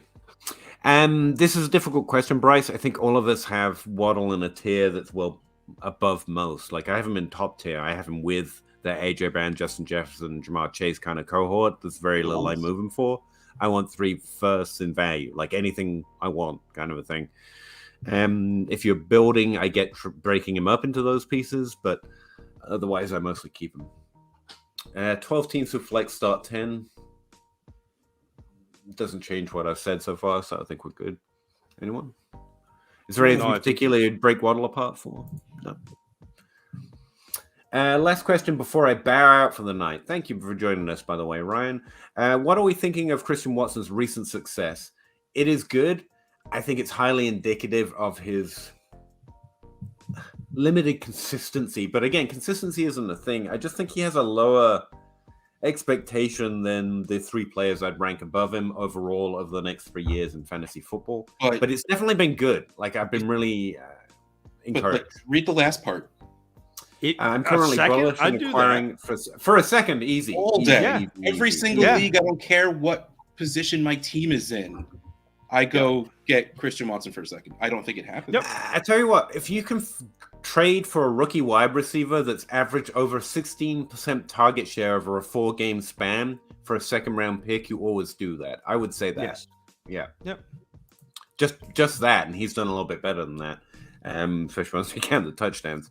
Bob Gilchrist, would you find apparently he's a player in the NFL. Apparently he's a player in the NFL shirt at Pod Shirts. All proceeds will go to Fantasy Cares. Oh, awesome. I think we get like the player card, and then it just says NFL player parentheses apparently.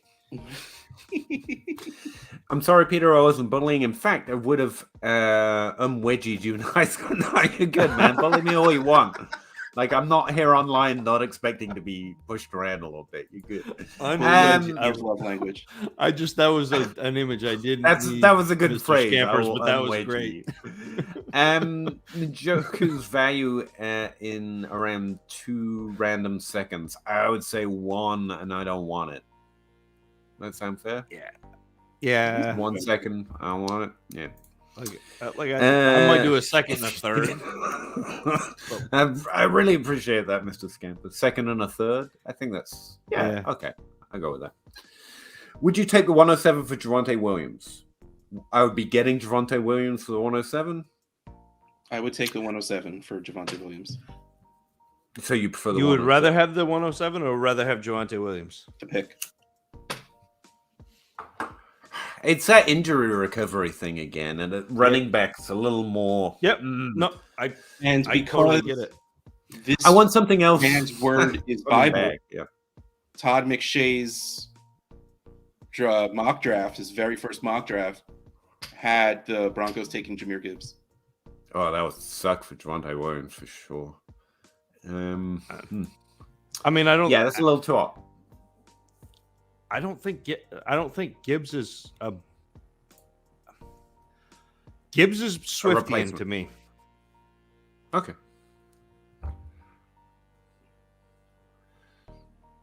Anyway, it's interesting. It's close. It's borderline, but I mean, if you're trading for a running back first, that's injured, it's about value, and you probably want him below where a reasonable line is before you do the trade. That's what I'd say. I agree with Russ. Like the 107, I'd rather have the 107.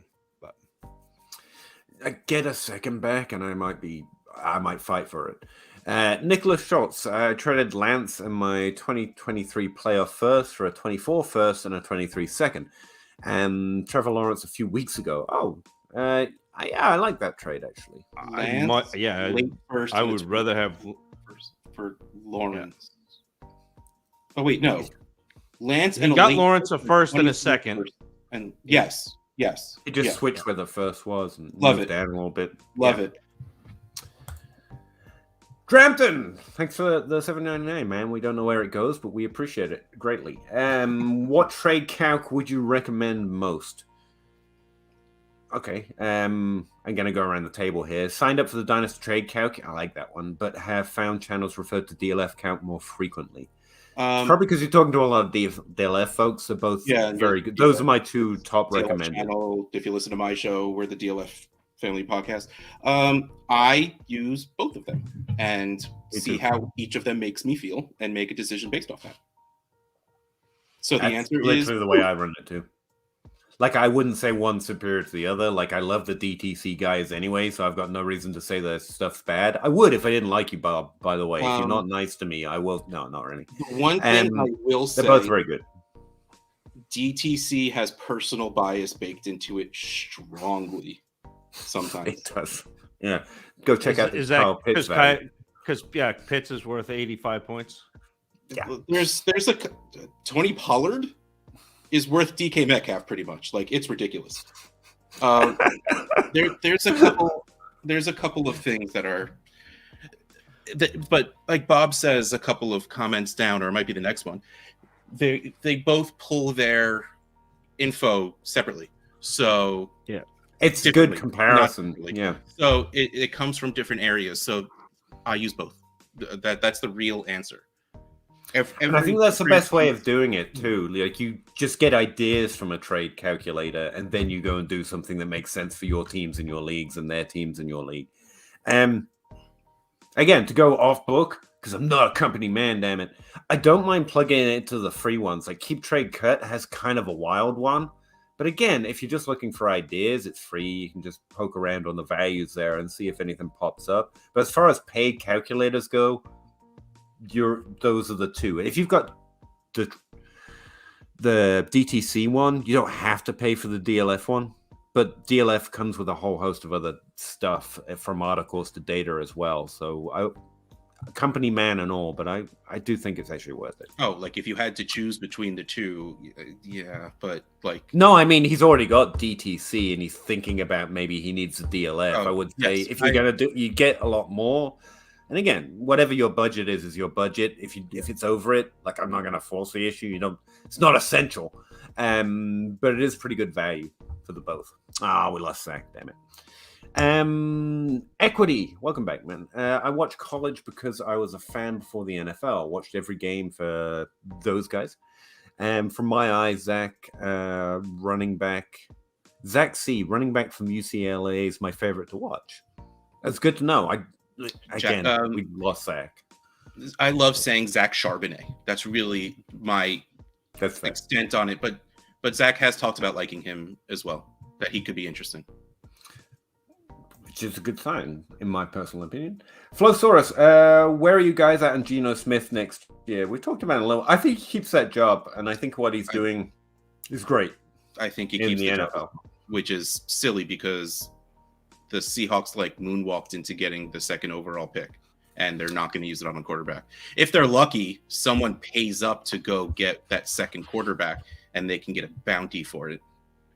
Part of what I like is I think we miss out on seeing a lot of good players because the NFL's a business and players can develop at their own rates, or they need a better system, and the NFL doesn't play around with that. The more players who can say, hey, look, you could have got something out of me. Like, I'm hopeful more players get that chance. And that's why I really like it. If you want me to be 100% honest, it's like more undrafted free agents, more players who were high drafted, struggled, and they become, N'Keal Harry's.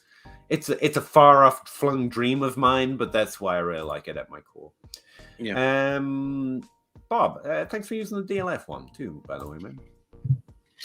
Equity, I now have Pat over Andrews for tight end. Pat Muth, really?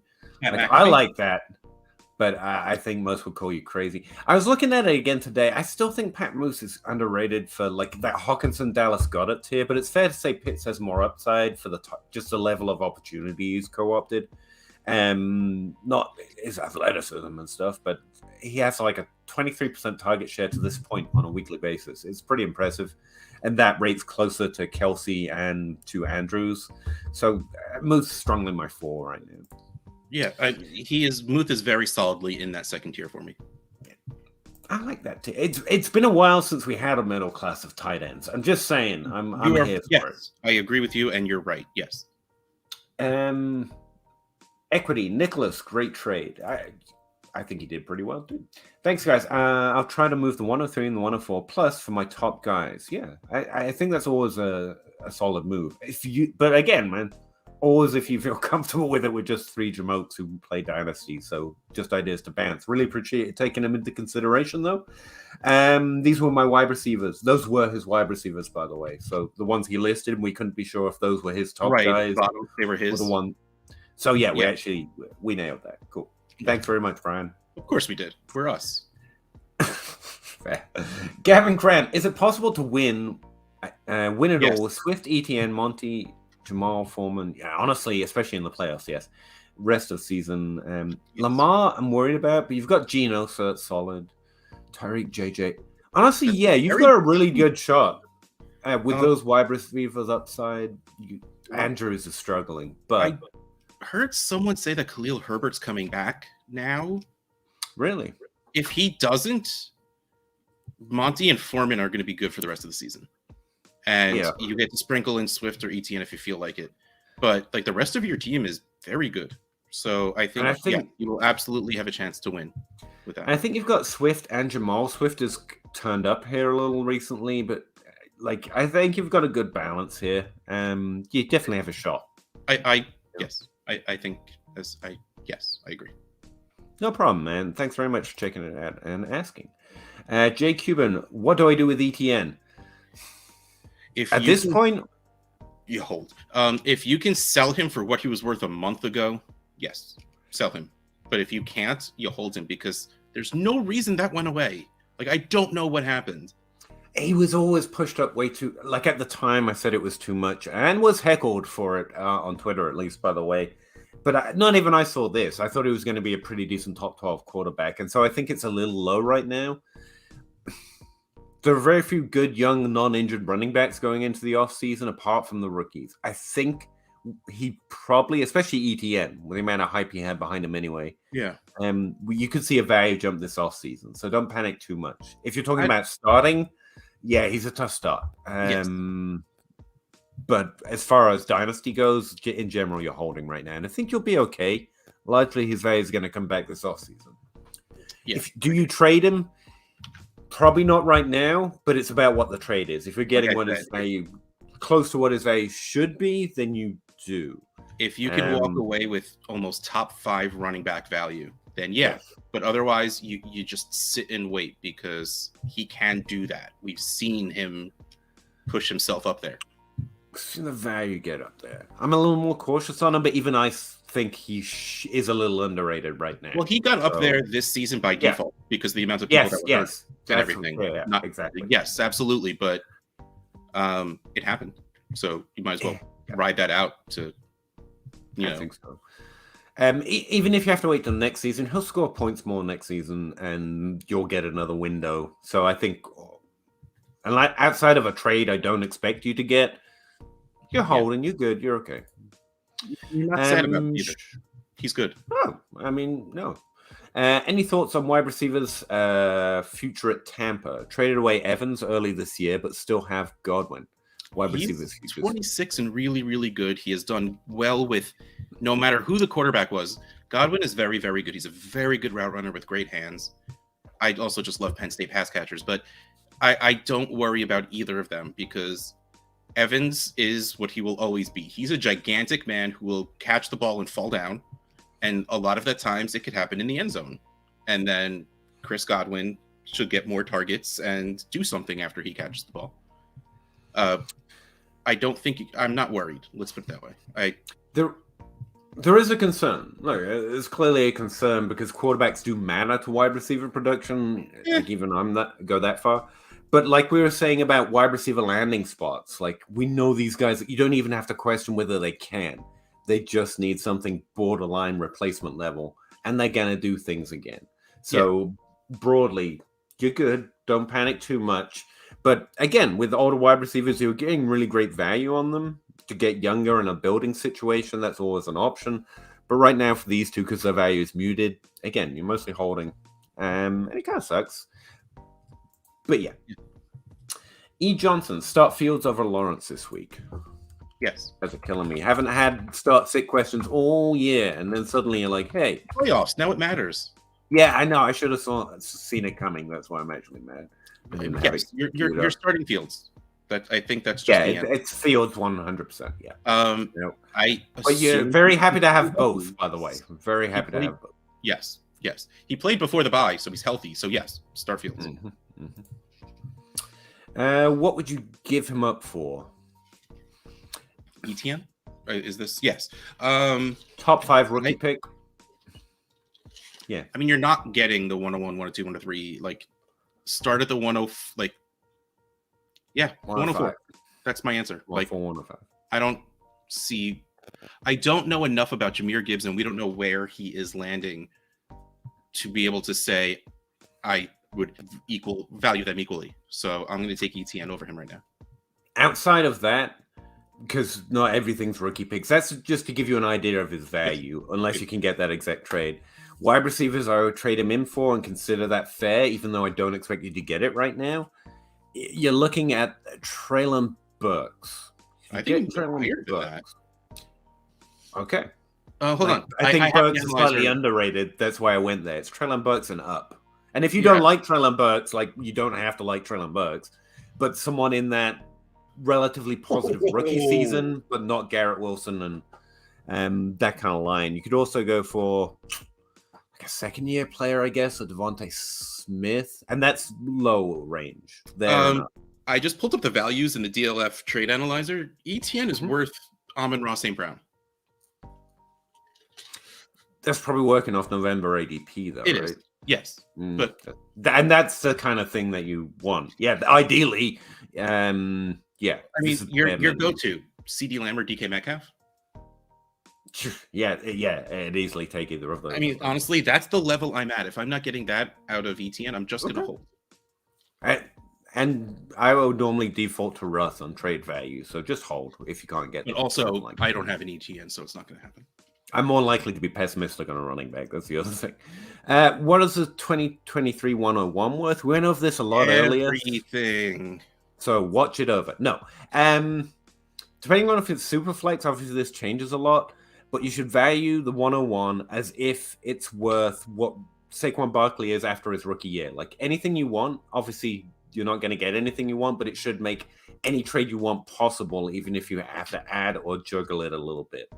So in a super flex, you're going after the quarterback in the top tier that you really like, that you think is slightly muted. Maybe a Jalen Hurts because he's his draft capital or whatnot, or Kyler Murray because of the injury if you're willing to wait, or you're going after that Chase AJ Brown. CD AJ Brown, Amon-Ra, top tier for me, but slightly discounted for reasons that don't really matter, but matter to their value a little bit. And that's why I'm approaching it. Otherwise, you draft Bijan Robinson, and you'll be pretty happy with it. And you figure it out later. Take away Mahomes and Josh Allen. Start there and go down. Start at whoever your third player is in Superflex, and just go down from there. And if you this is a really good idea, by the way. This is sorry to interrupt you, Russ, but this is an idea you threw out. Go get Trevor Lawrence plus.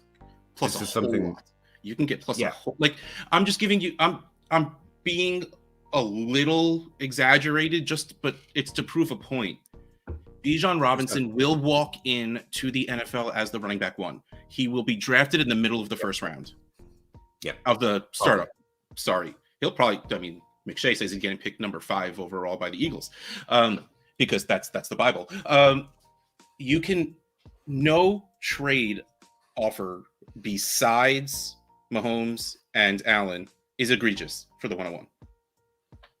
But I also would not do it 1-for-1 because you should be getting a bounty, in which case go get Trevor Lawrence and T. Higgins for the 101, and you could probably pull that off. Equity asks if you should trade a second for Judy, and I'm going to say yes. There's actually several players in that range I keep trying to make some content around. Like, Judy's really young, and I'm actually not a Judy guy. I am. But given his age, and again, he crosses that average like a 20% target share over at least a 4-game span. His production's been like it, but like I think we know enough about him to say it's been more situational. And he's still really young, and value is about age in Dynasty. And he's even produced more. Like last game, didn't he have? He did really well last game. Yeah, if you can get him for a second, passes and 3 of them are touchdowns.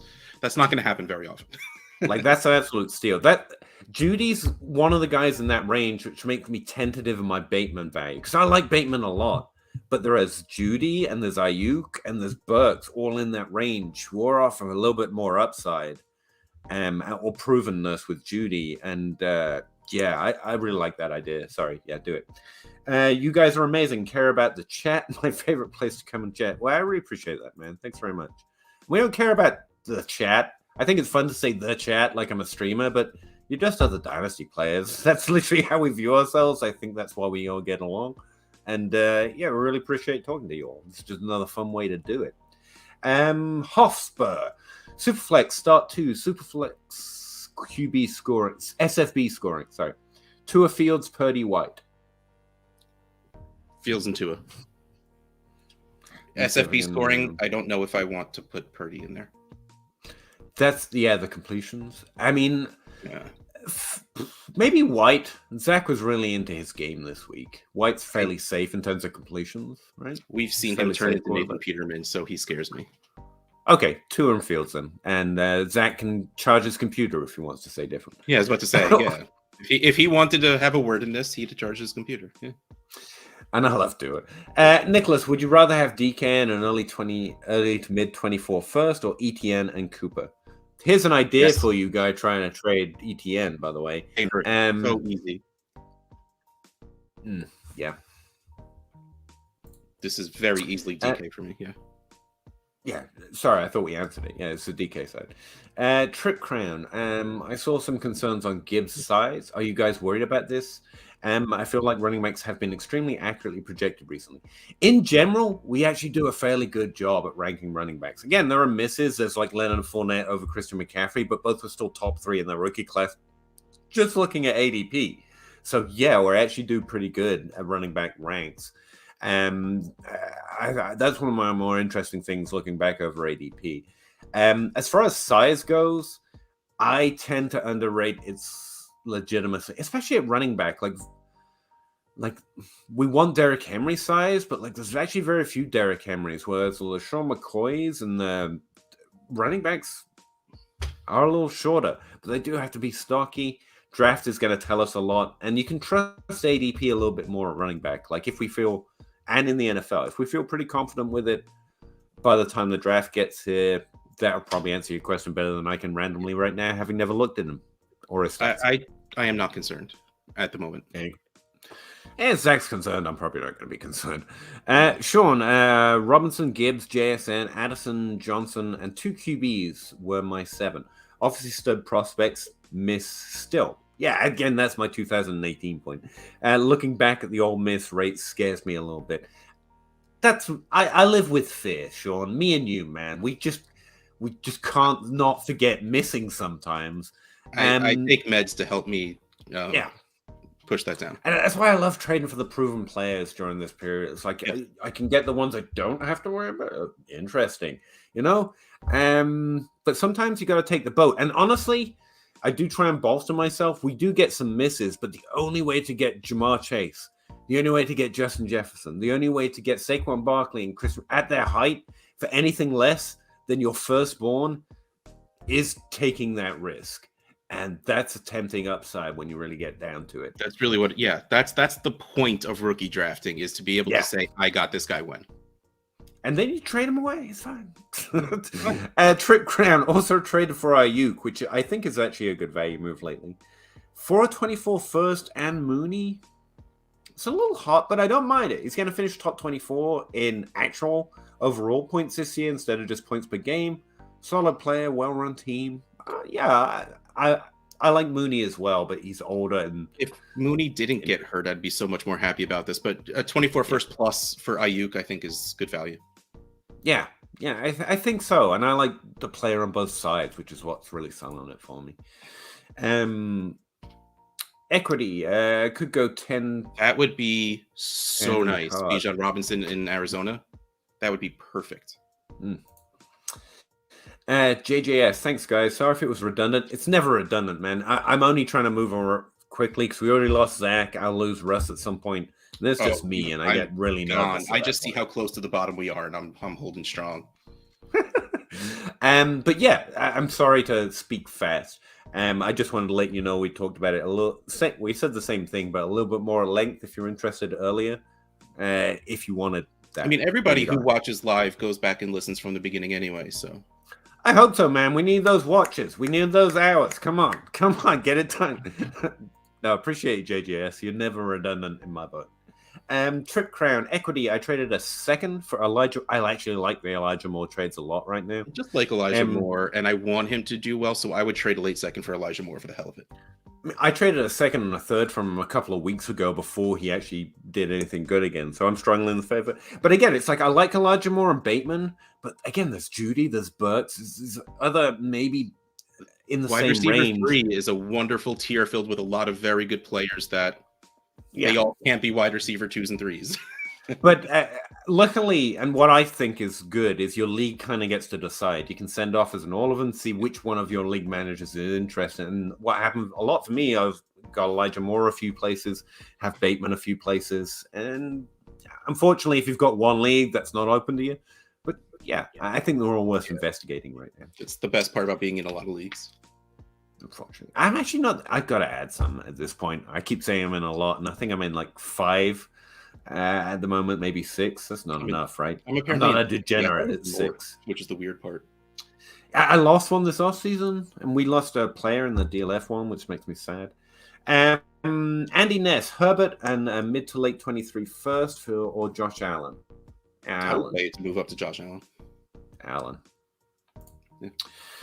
Thoughts on Kirk in Jacksonville with Ridley coming back? Man, I want Ridley so bad right now, and we should mention this more often. It's a really good time for trade because people are gonna. There is a discrepancy between what we will think his likely floor is by the time the season gets here and what we think his value is right now, and it's pretty significant. Like now's the time to trade for Calvin Ridley. Yep. I think good players help good players. I think you've seen the upside of, like we've seen the upside of Kirk this year. Ridley has more, and Zay Jones so is kind much of more. Kirk's thunder at this moment. Anyway. Like so, an offense with Kirk, Yeah. Zay Jones, and Calvin Ridley is going to be beautiful. Yes. And again, Lawrence is really showing that he's coming back into his own. He's a great prospect. Would you start Jamal Williams over Walker or ETN for running back 2? If Walker's playing, you play Walker. Really? Yeah. Ken Walker? If Walker is playing, you play Walker. I would start Jamal Williams over ETN right now, yeah.